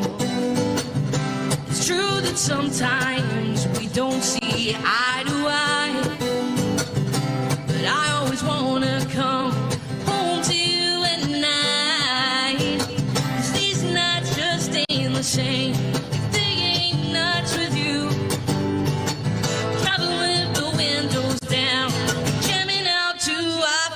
Tunes and these nights I come alive when I am next to you. We're trying to steal time, freezing the night, running from the sun but chasing the moon with you. With you, with you. Running from the sun but chasing the moon with you. I don't want to see the sunrise. I don't want this night to end. Stop the clock, now we're on my time. And darling, don't you start that thing again. 'Cause these nights just ain't the same. They ain't nights with you.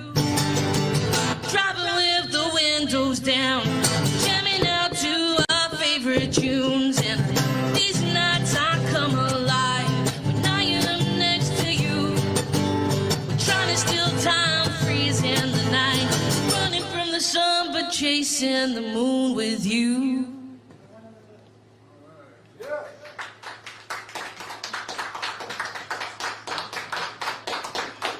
So, as you probably saw on the event that T-Money posted, I moved over to America like 4.5 years ago. And I got Detroit in the heart, man. But I gotta tell you, I'm still learning how we say things differently. Like, I soon learned not to ask for a cigarette the way that you do in England. That became very apparent that if you ask someone here for a fag, you'll get punched in the face. So I learned that one quick. But when I was younger, we would jump on planes and go to Spain for like less than $50 return ticket, and you could get wasted and parents would never find out, right? Plus, drinking age is younger, so, you know, all these great things you can do, but you can't drive a car. And I soon learned that over here, you guys, you have the same thing, but you just call it spring break. This song was about all of the terrible things I did that I can now confess to my parents from 3,000 miles away. This is called Auto Tequila.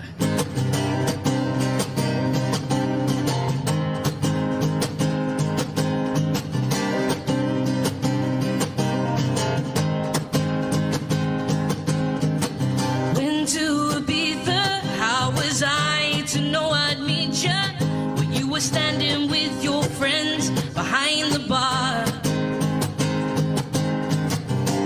Shot of tequila, chased down with a double vodka, and then a Jaeger bomb that blew my world apart. Oh, I don't know how it is I didn't grow into the girl that's dancing on the bars. I watched my sin in a bath of gin, and oh no, seems I've gone too far. But JD had a party, I was invited by Martini, and then a couple shots that met me at the door. I wasn't feeling sours, but a Bacardi every hour is enough to make your body hit the floor.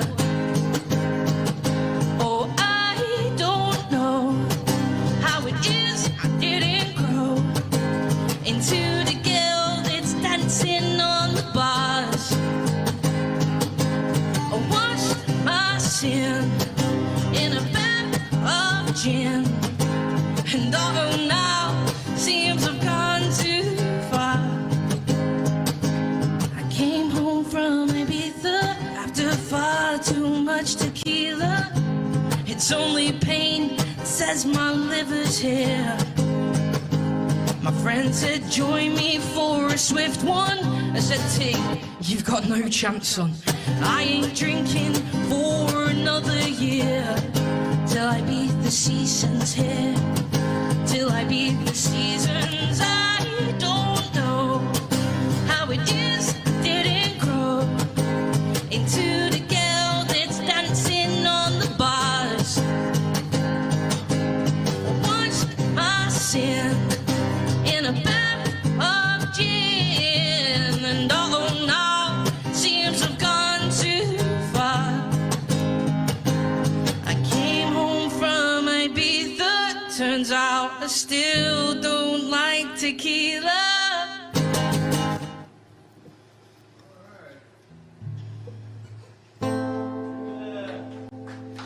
So I'm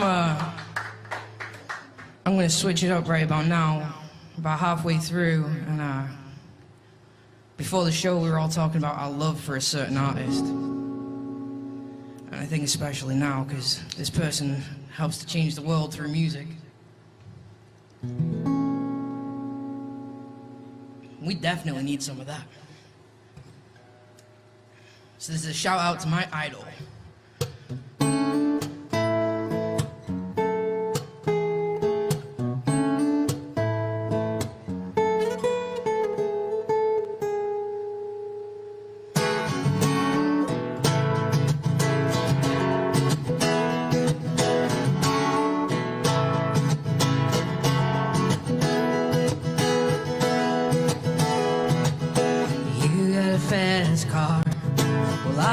Ticket to anywhere, maybe we'll make it here. Maybe together we can get somewhere. Any place is better. Starting from zero, got nothing to lose, and maybe we'll make something. Me, myself, I got nothing to prove.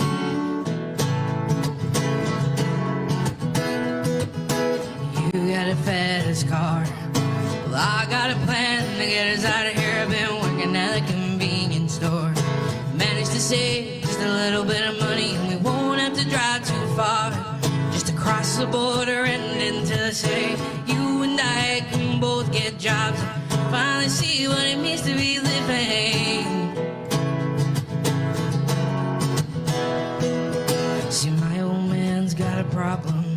He lives with a bottle, that's the way it is. He says body's too old for working, body's too young to look like his. My mama went off and left him, wanted more from life than he could give. I said somebody's got to take care of him. I quit school and that's what I did.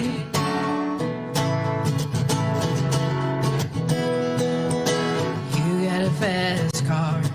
Is it fast enough so we can fly away? We've gotta make a decision. Leave tonight or live and die this way. So remember when we were driving in your car with speed so fast I felt like I was drunk, and city lights lay out before us, and your arm felt nice wrapped around my shoulder. And I had a feeling that I belonged, and I had a feeling I could be someone, yeah, be someone, yeah. Be someone, yeah. Don't you know, talking about a revolution, it sounds like a whisper. Don't you know, talking about a revolution, it sounds. Well, they're standing in the welfare lines, they're crying at the doorsteps of those armies of salvation. They're wasting time in the unemployment lines, sitting around waiting for a promotion. Don't you know, talking about a revolution, it sounds like a whisper. The poor people gonna rise up and get their share.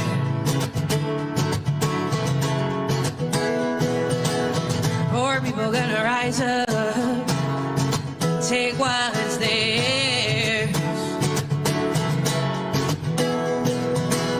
Don't you know you better run, run, run, run, run, run, run, run, run, run, run, run.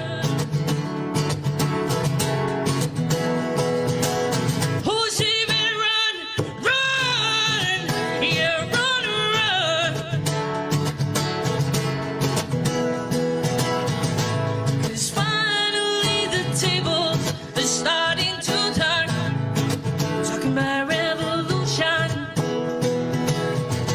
Yes, finally the tables are starting to turn. Talking about revolution, no, no. Talking about revolution, no. We were driving in your car with speed so fast I felt like I was drunk. City lights lay out before us, and your arm felt nice wrapped around my shoulder. I had a feeling that I belonged, and I had a feeling I could be someone, yeah. So remember when we were driving driving in your car with speed so fast I felt like I was drunk. City lights lay out before us and your arm felt nice wrapped around my shoulder. I had a feeling that I belonged, and I had a feeling I could be someone, yeah. Be someone and be someone, yeah. Be someone and be someone, yeah.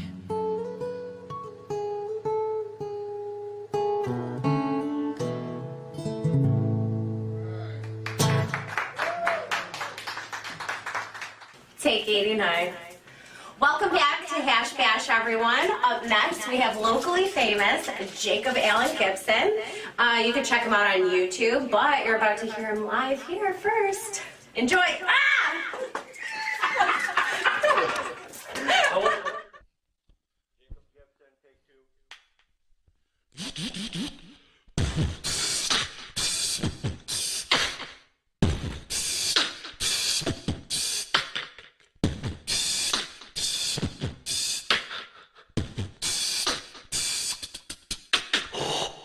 My name is Jacob Allen Gibson. Howell, Michigan.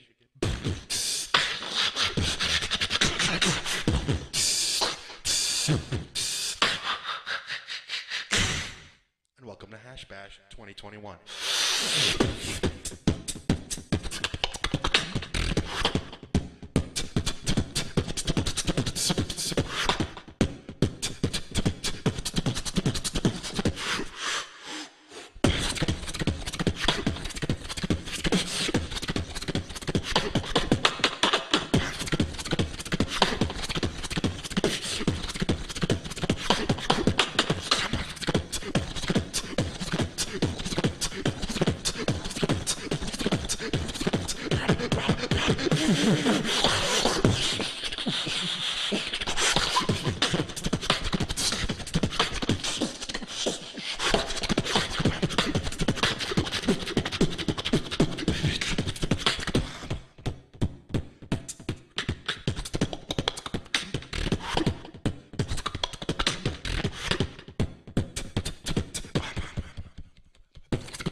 Sweet dreams are made of this. Wet my to piss up a grape. I've traveled the world, been a spamming perceived. And everybody's looking for something. Some of them want to use you. Some of them wanna be used by you. Some of them wanna abuse you. Some of them want to be sweet dreams are made of this. Wet on my dreams, you piss up a grape. I traveled the world, been the spin and perceives. Everybody's looking for something, something, something, something, something, something, everybody is looking for something.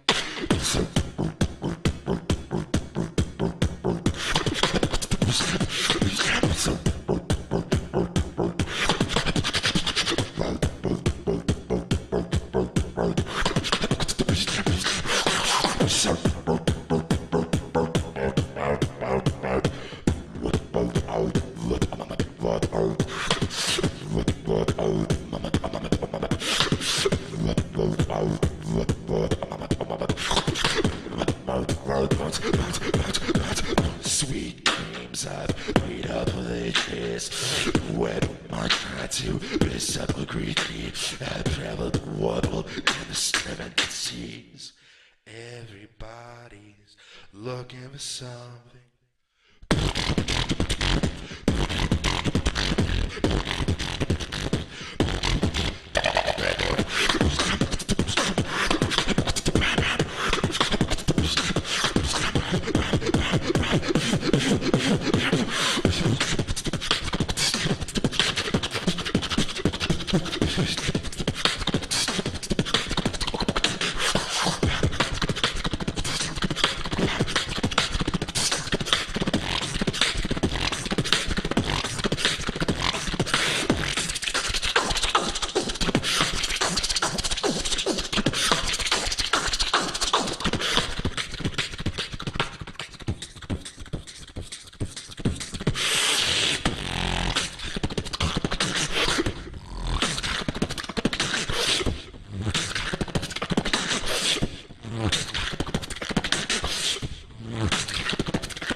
name's Gina. I'm originally from Farmington Hills, Michigan, but I hang around Detroit, and I'm very proud to be from this music community, so thank you for having me. I'm going to play a few of my originals and a few covers, too, so I hope you guys enjoy it. Hi to everybody at home, too. The first song I'm going to perform is definitely on my first album, Cold Fame, and it's called So I Get High. Yeah! Because I love to.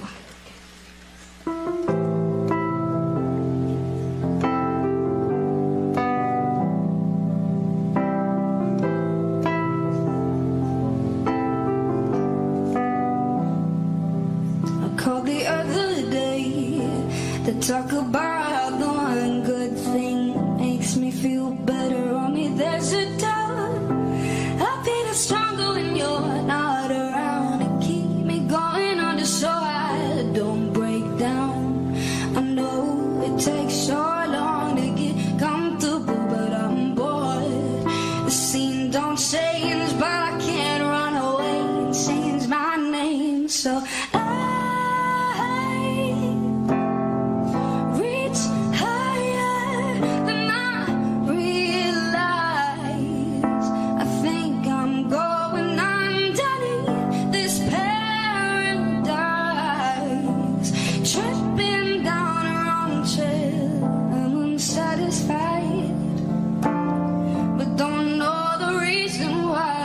so I get high.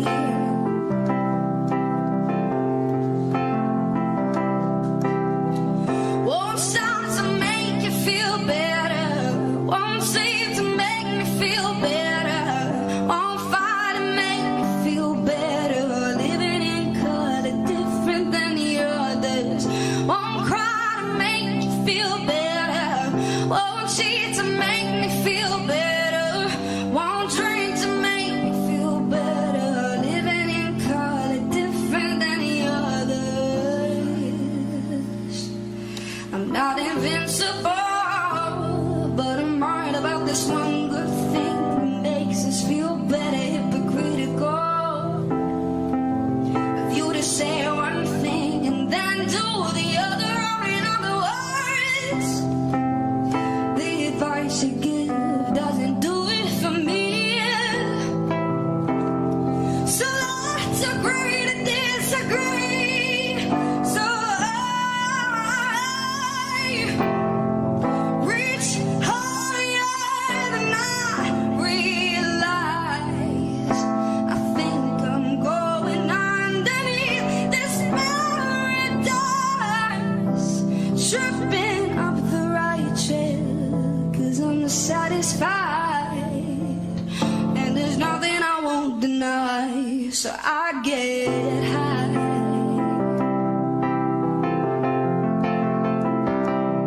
Hey, won't stop to make you feel better. Won't seem to make you feel better. Won't fight to make you feel better. Living in color, same as the others. Won't cry to make you feel better. Won't cheat to make you feel better. Won't drink to make you feel better. Living in a suburb just like your mother. Thank you. Hell yeah. You guys are loud. Dang, I can hear my sister back there. You guys can probably hear it too at home. She's a good supporter. All right, cool. So a lot of these songs are written from personal experience, because that's what I always thrive off of when I'm trying to gain inspiration. This next song is called Floating Down the River. I wrote it pretty much about moving out of my house and more towards downtown, which I'm in Ann Arbor right now, but I think I'm going to definitely move more towards downtown this summer, so I'm very excited about it. So this is called Floating Down the River.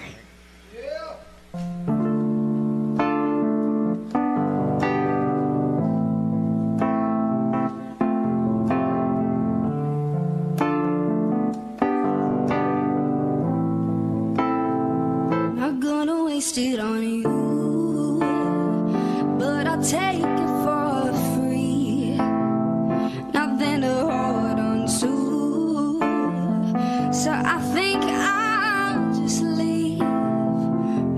I move downtown, where the feeling is new. I got my motive down. I'm excluding you, and there's nothing you can do. Throw me in the waterfall, watch me floating down a river. I don't need to swim, 'cause I'm just floating down a river. Let me sail away, watch me sail away, drowning in the rain. Take away my cold fame to another home with no mother tongue, where the trees are old but the days are young. Hey honey, how you doing? You can have me for free.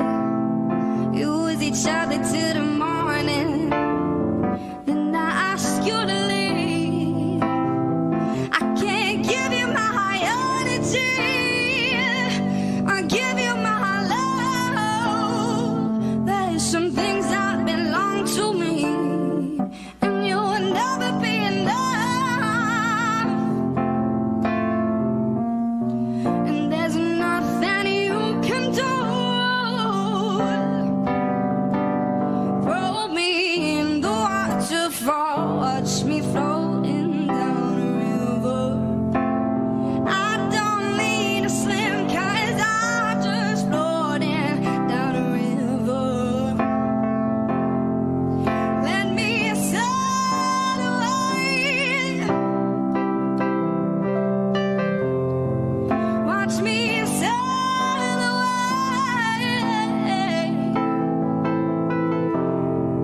Let me sail away, watch me sail away.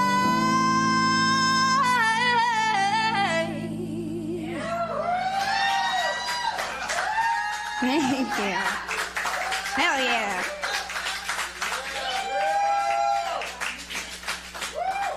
At times. Alright, this is called Black Magic. Yeah, you're in this one too.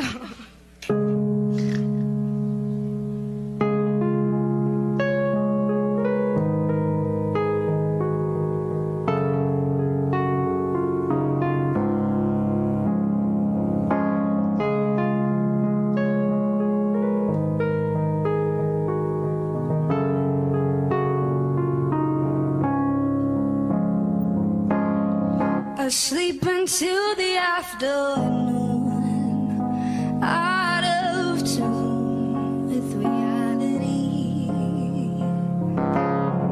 I wake up when the sun goes down, when I find clarity.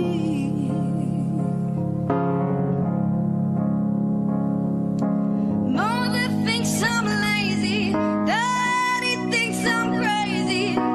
You may be the only one.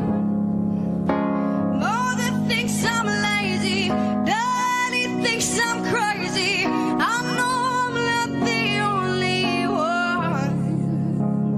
We come alive, turn off the lights, black magic.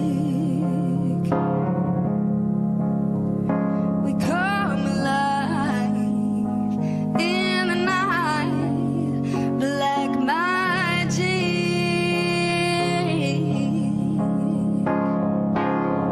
I close my eyes and clear a space in my head for you. The moonlight casts the perfect way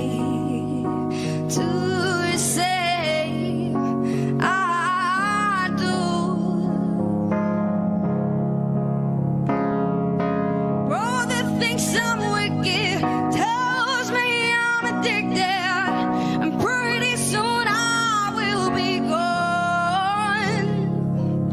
Sisters like my mother, controlling undercover, but that's why I'm the only one. We come alive, turn off the lights, black magic. We come alive in the night, like magic.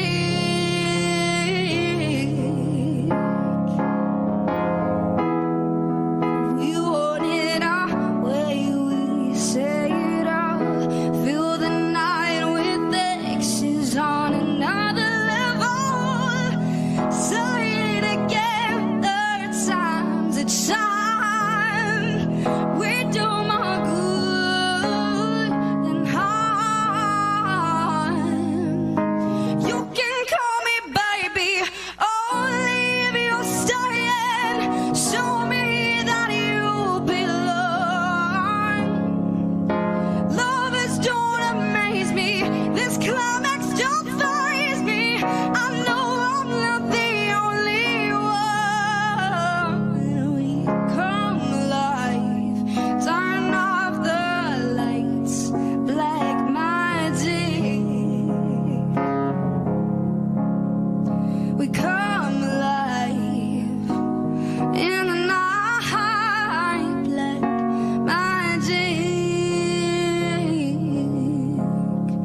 We come alive in the night, black magic.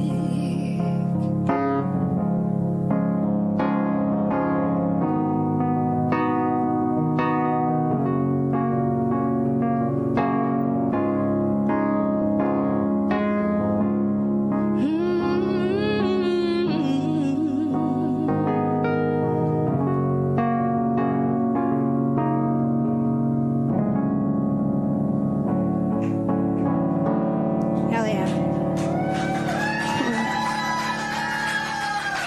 Dope. So dope. So dope. This is awesome. I can't wait to drink this all the time. Hell yeah. So this next one is it's one of two love songs on my first album. I wasn't too much into love at the time of writing my first album, but I did meet somebody, and the song's about him. And fortunately, we're still together, so it's great. So cool. It's called Animal Mind.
mind says all I wanna do is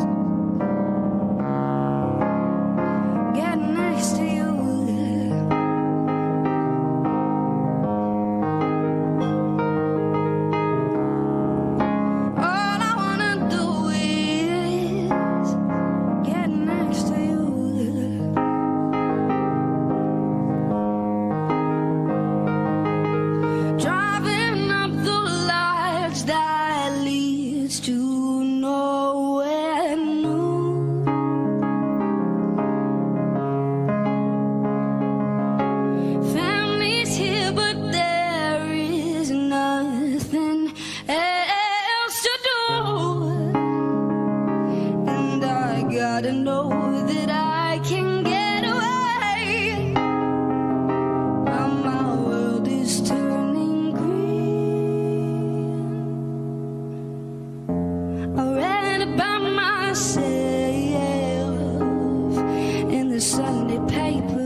Scott Masson, take two. Whoa! Scott Masson's up next, singer, songwriter, and visual artist from Ferndale, and he's streaming on all platforms. But for now, we're going to hear him right here, up next. Hey everybody, Hash Bash 2021. Congratulations on 50 years. My name is Scott Masson. I live in the Ferndale area. I've always wanted to play this festival, so I really appreciate the opportunity. I hope you enjoy these handful of songs here. Thank you.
And she wants to be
when my chip got chose. It seems I'm not the same. I've gone insane in the R2I.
Thank you so much, Hash Bash, for having me. My name is Scott Masson.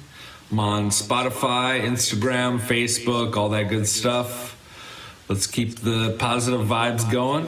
Hope everybody stays safe. Thank you so much for having me. Happy 50th anniversary. Take care.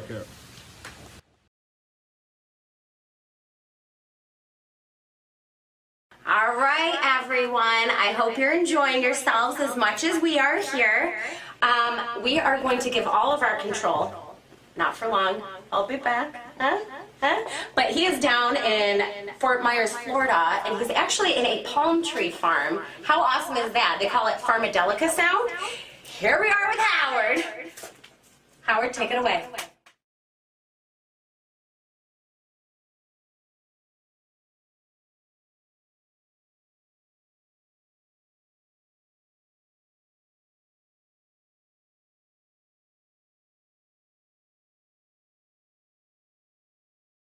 Hi everybody, I'm Madison Morris. I'm down here in Southwest Florida, and I've been asked to play a few songs for you guys, and just hang in there. We got a little bit longer with some of this weird shit, and we'll be through it, and I hope you enjoy, and thank you for listening. This song's called Woe Is Me.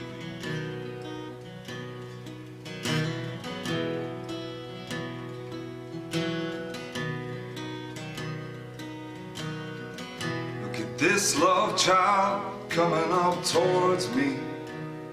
She says, baby, don't worry, I don't bite. Well, when she pulls back her hair, I could see she was something in a time, something in a time. And she said, well, I remember when the loving was free. I was there on the day Jimi Hendrix died. He played his last song in OD, and I was there. And old Bob Dylan and Don McLean used to carry us into the night. Now woe is me.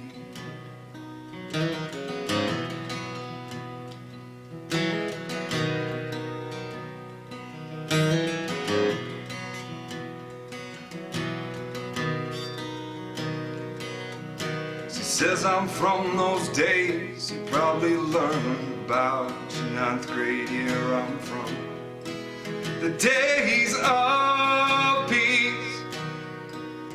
And she says I'm from those days of flowers down a barrel of a gun, blankets strewed across a green plain for all 3 days of fun. And she says, well, I remember when loving was free. I was there on the day Jimi Hendrix died. He played his last song in OD. I was there when old Bob Dylan and Don McLean used to carry us into the night. Now woe is me, woe is me. Yeah, yeah. And woe is me. She says, I'm sorry, I didn't mean to burden you. As she catches me glancing down at my watch. But I said, now darling, there's no way I could think to spend my time any fine. Why don't you and me go down to the diner? And she said, well, I remember when the loving was free. I was there on the day Jimi Hendrix died. He played his last song in OD. And I was there when old Bob Dylan and Don McLean used to carry us into the night. Now woe is me.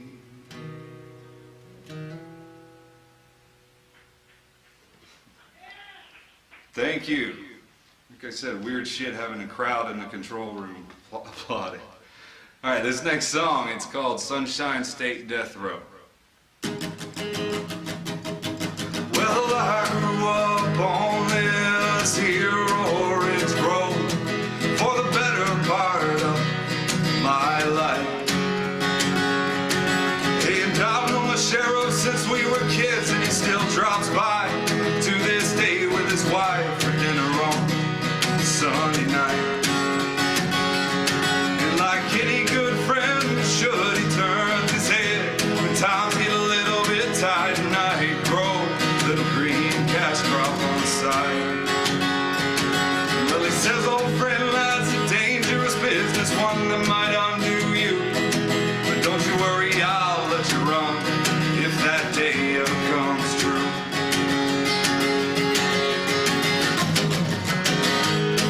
And then a couple of harvests on down that road, he comes a knocking on my back door. And he says, I found 2 lost souls on your South 40. We can't come up with a reason good enough to convince the judge that they're not yours. So I made a good run down old Rattlesnake Hammer Road.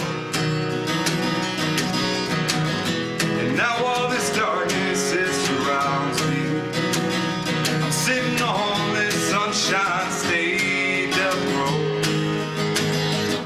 Now I will lie and say some of the fondest memories of my young life won't be sitting there playing cards with the warden and his men on Friday nights.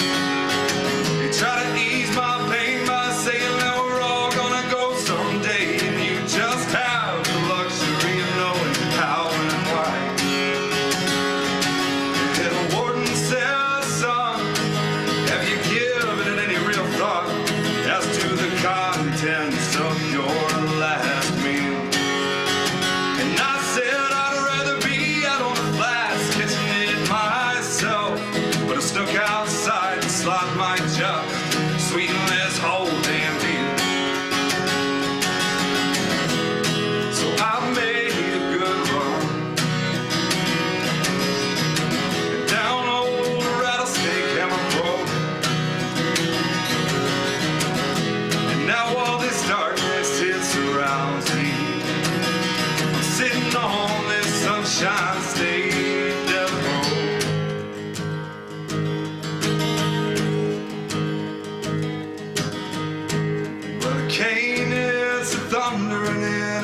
guess Mother Nature's the only one willing to grant me a stay of execution.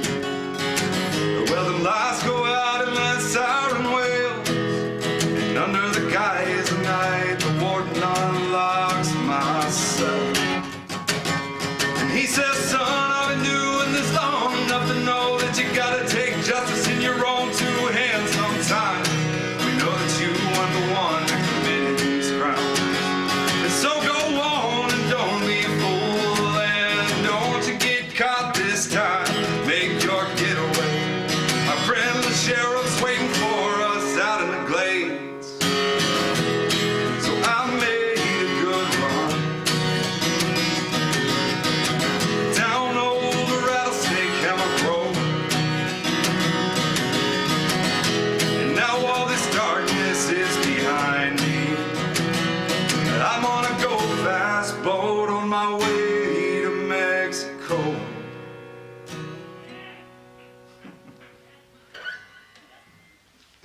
Thank you, that's fun.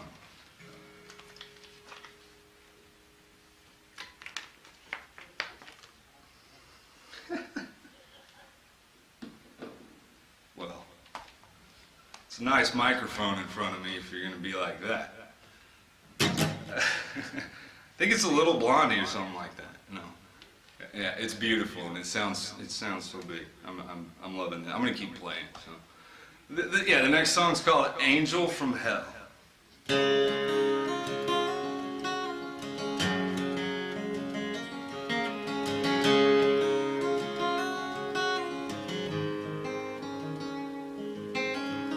Me and old Henry Lee used to sit in my garage and turn wrenches for hours on end. We talk about how we would solve all the world's problems and argue about whose bike had more top end.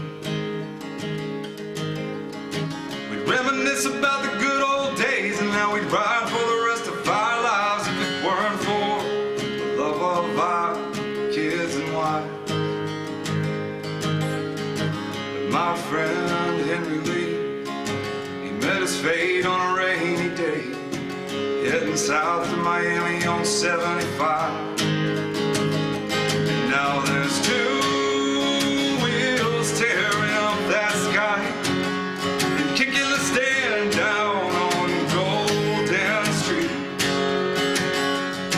And hey buddy, keep checking your rear view. One of these days I'll be back on your tail.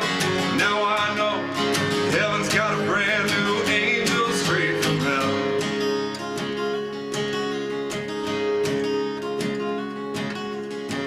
Tried to write you a letter to tell you that your son's growing like a weed, yeah, and he's alright. Your wife misses you, something fierce, but other than that, she's doing fine.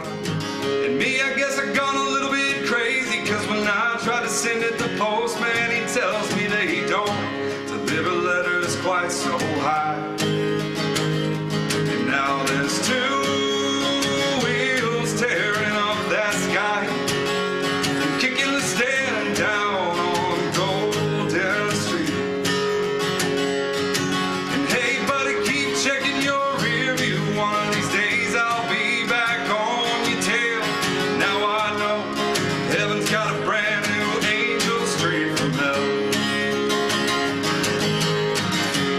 I don't ride as much as I used to, and the hog she rarely leaves the pen. But don't you worry, I'm keeping her in tip-top shape until the day that we ride again. Two wheels tearing up that sky and kicking that stand down on Golden Street. And hey buddy, keep checking your rear view. One of these days I'll be back on your tail. Now I know heaven's got a brand new angel straight from hell. Heaven's got a brand new angel straight from hell.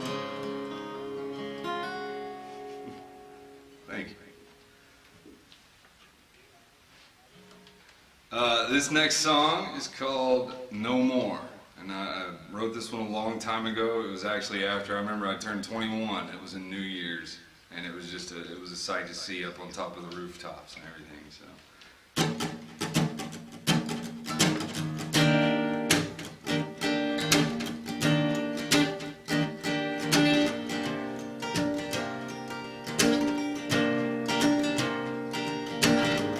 Red stiletto heels, I think she knows exactly what she's doing.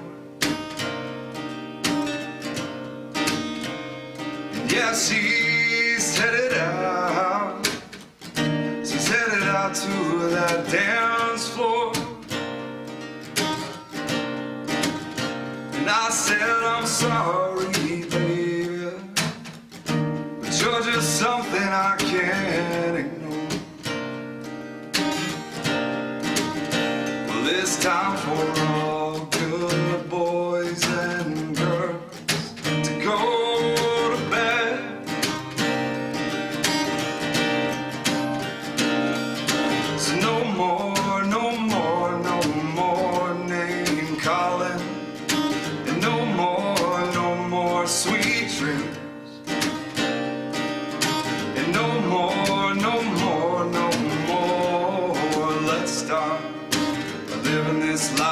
Like it's the real thing.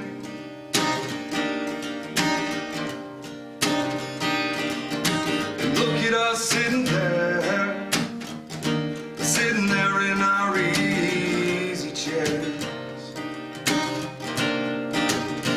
drinking away on our one and only 21st New Year's Eve.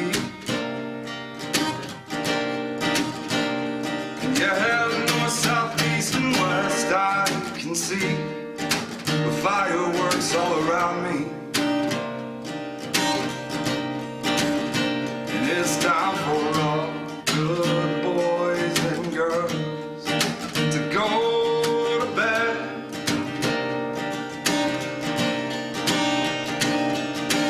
No more, no more, no more name calling, and no more sweet dreams.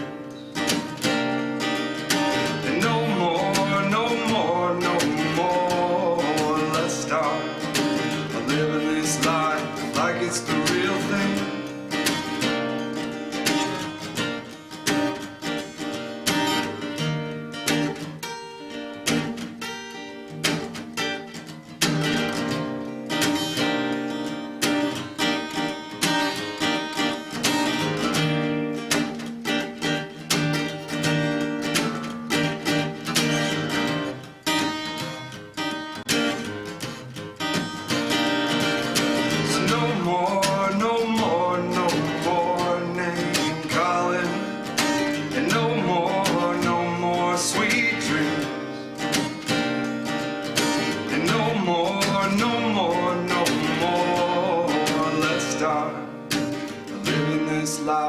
Like it's the real thing.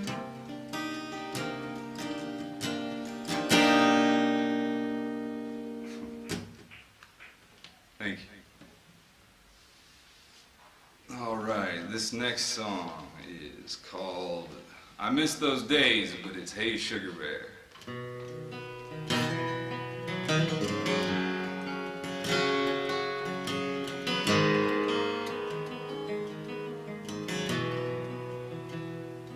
I remember it wasn't so long ago.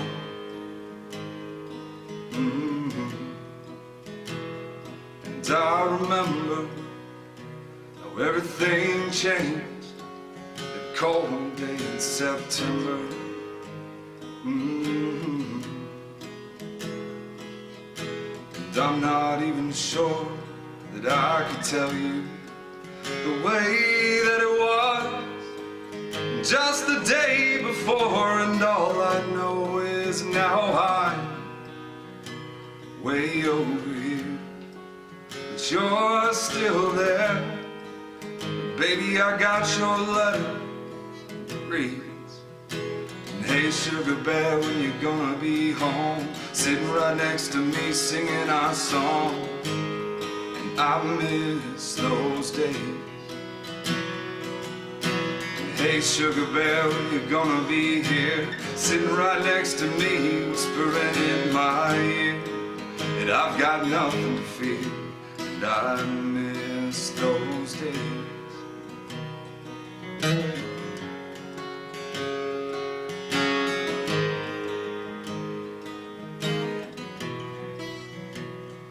And I remember we were young, just about 16. We were so young and we didn't know the way. We didn't know the way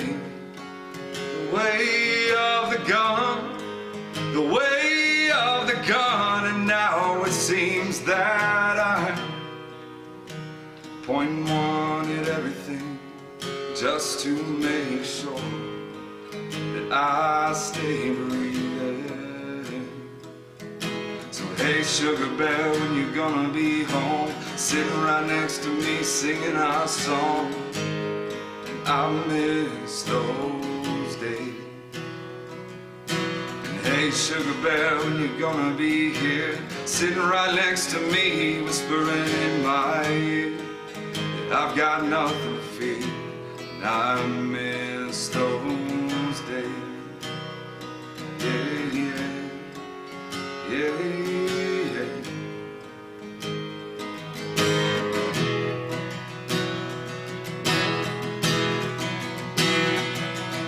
So hey, sugar bear, I'll be home. I'm sitting right next to you, singing our song.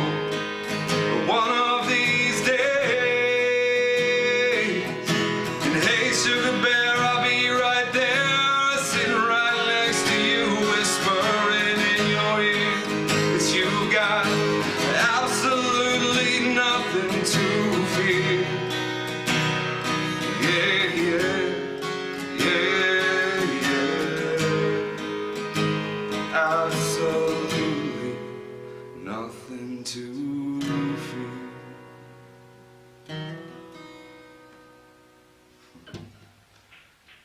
Been a long time since I played that. Thank you. All right, up to this one is called Just One More Drink. And I think it's a pretty fun little rhythm here.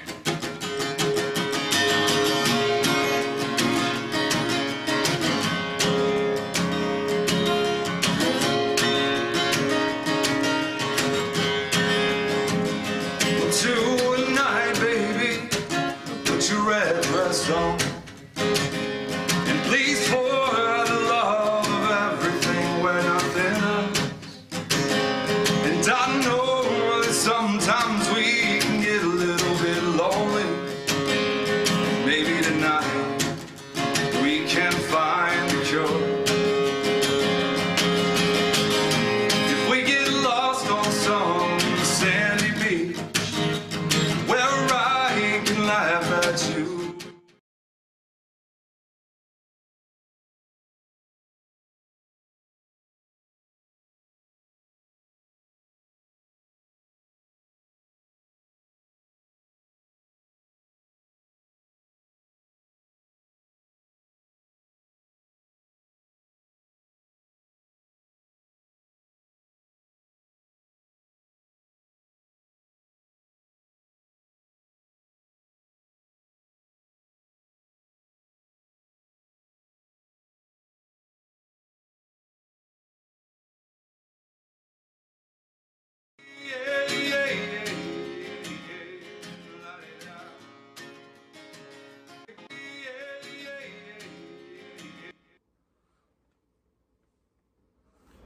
What's up, Hash Bash 2021? My name is Bobby Lee Magyarosi. Happy to be here with you. Thanks for having me. I'm going to do a set here from South Carolina, Hilton Head Island, South Carolina.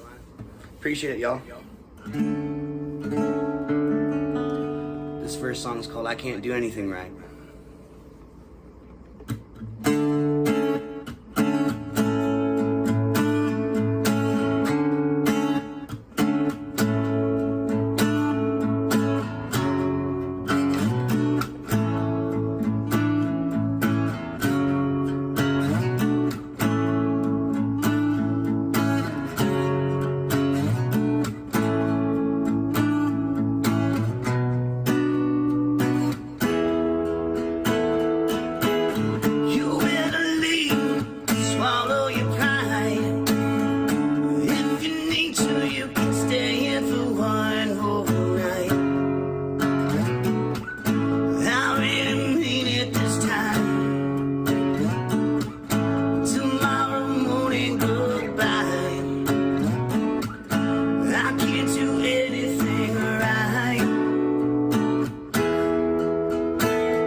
Thank you so much. I hope you enjoyed that one.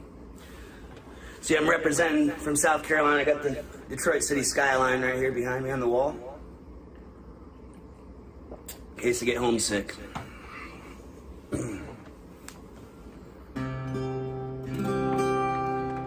Alright. This next one's called Gasoline and Beer.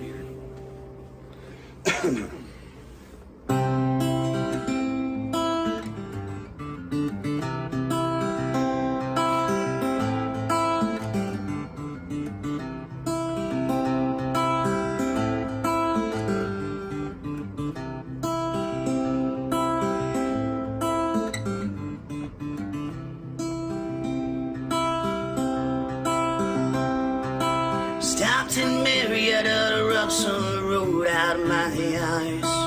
Calculating gasoline, my tank is almost dry. How much gasoline and beer can $20 buy? I'd rather drink, sit and think than drive another mile.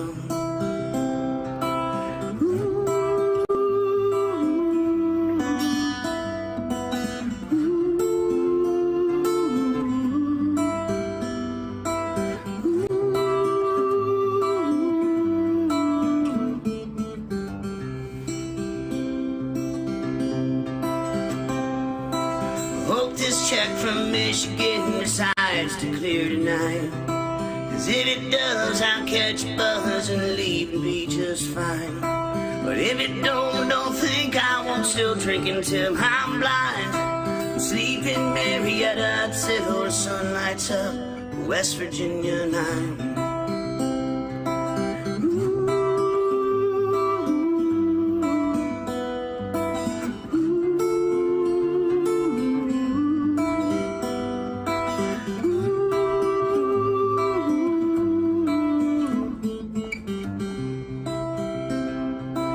Told the barkeep Mickey that I'm trying for Carolina. She looked at me with pity in her eyes. Outside Detroit City I was flying high and smiling. Lost that smell somewhere miles behind. Woke up in Marietta, rubbing sleep out of my eyes. Calculating gasoline, my tank's still bone dry. How much gasoline and beer can $7 buy? I'd rather drink, sit and think than drive another mile.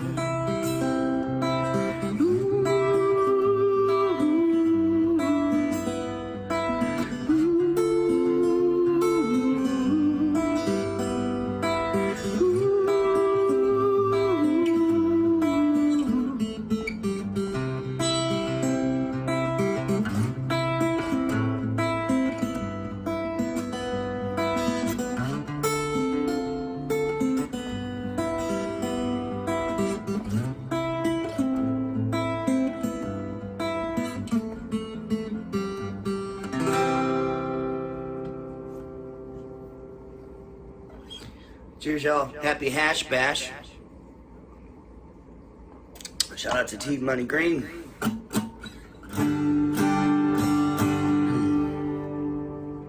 So you got a couple more tunes for everybody. Thanks again. By the way, my name is Bobby Lee Magyarosi. Google me. You can find my music online. BOBBYLEEMAGYAROSI.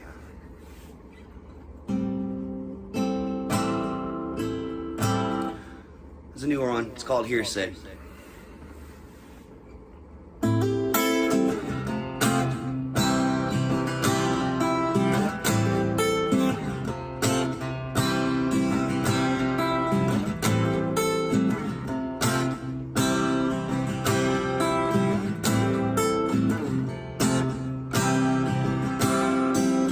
I've been on the ground and out of that room. Neighbors say I only howl for you. You've been on the fall, skin up both your knees. Apparently you only fall and crawl down halls for me. Don't believe a single thing you heard about me.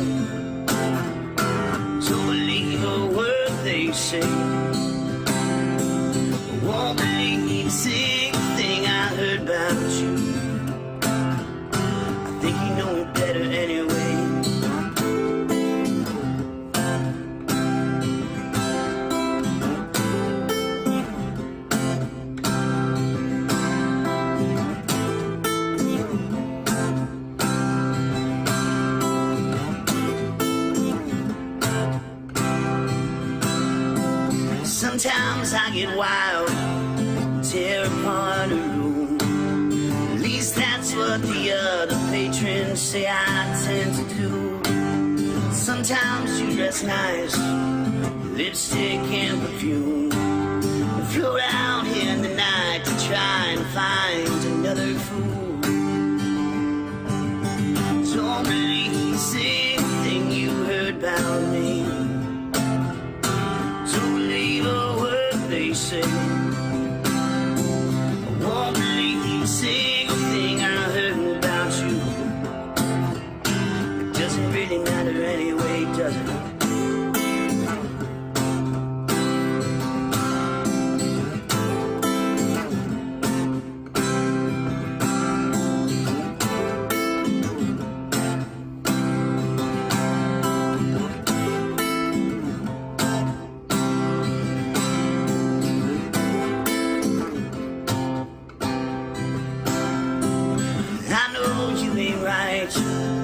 What's a man to do? They ain't got the right to spread old news. So if I go out tonight and break a couple of rules, just know my heart is aching, but I won't take it out on you. Don't believe a single thing you hear about me. Don't believe a word they say. Won't believe a single thing I hear about you. I think you know I love you anyway. Don't believe a single thing you hear about me. Don't believe a word they say. Won't believe a single thing I hear about you. I think you know I love you anyway, don't you?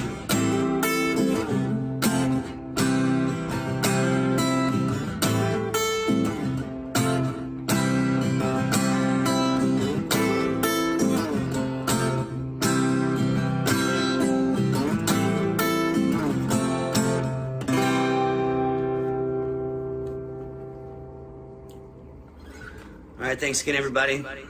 Thanks for having me. Happy Hash Bash 2021. Second year in a row. I've been had the honor to do this, so I appreciate you inviting me back. Got one more song for you. It's called Restless Soul.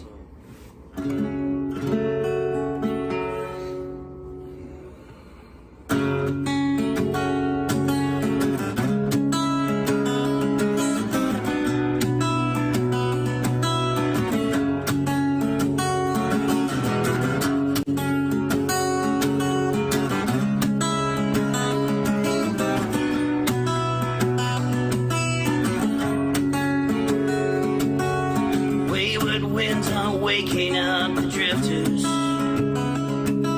sea is shaping sand beneath the foam. She never wanted one good man to love her. She only yearned for somewhere to call home. Restless soul. The only word a gypsy knows is roll.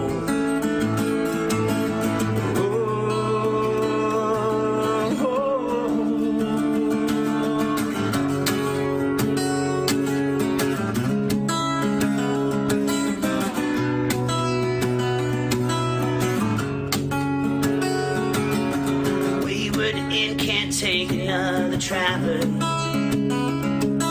She's working out the tire off the road.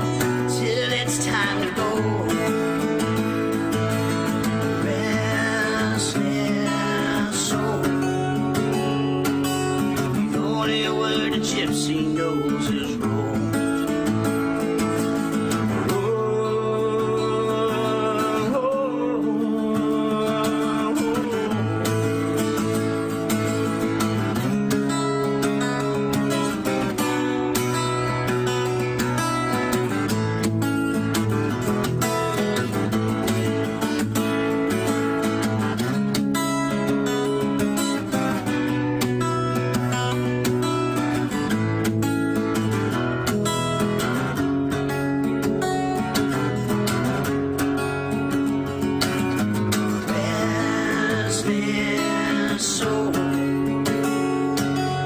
The only word a gypsy knows is roll. That's her soul. The only word a gypsy knows is roll. And stand so. The only word a gypsy knows is roll.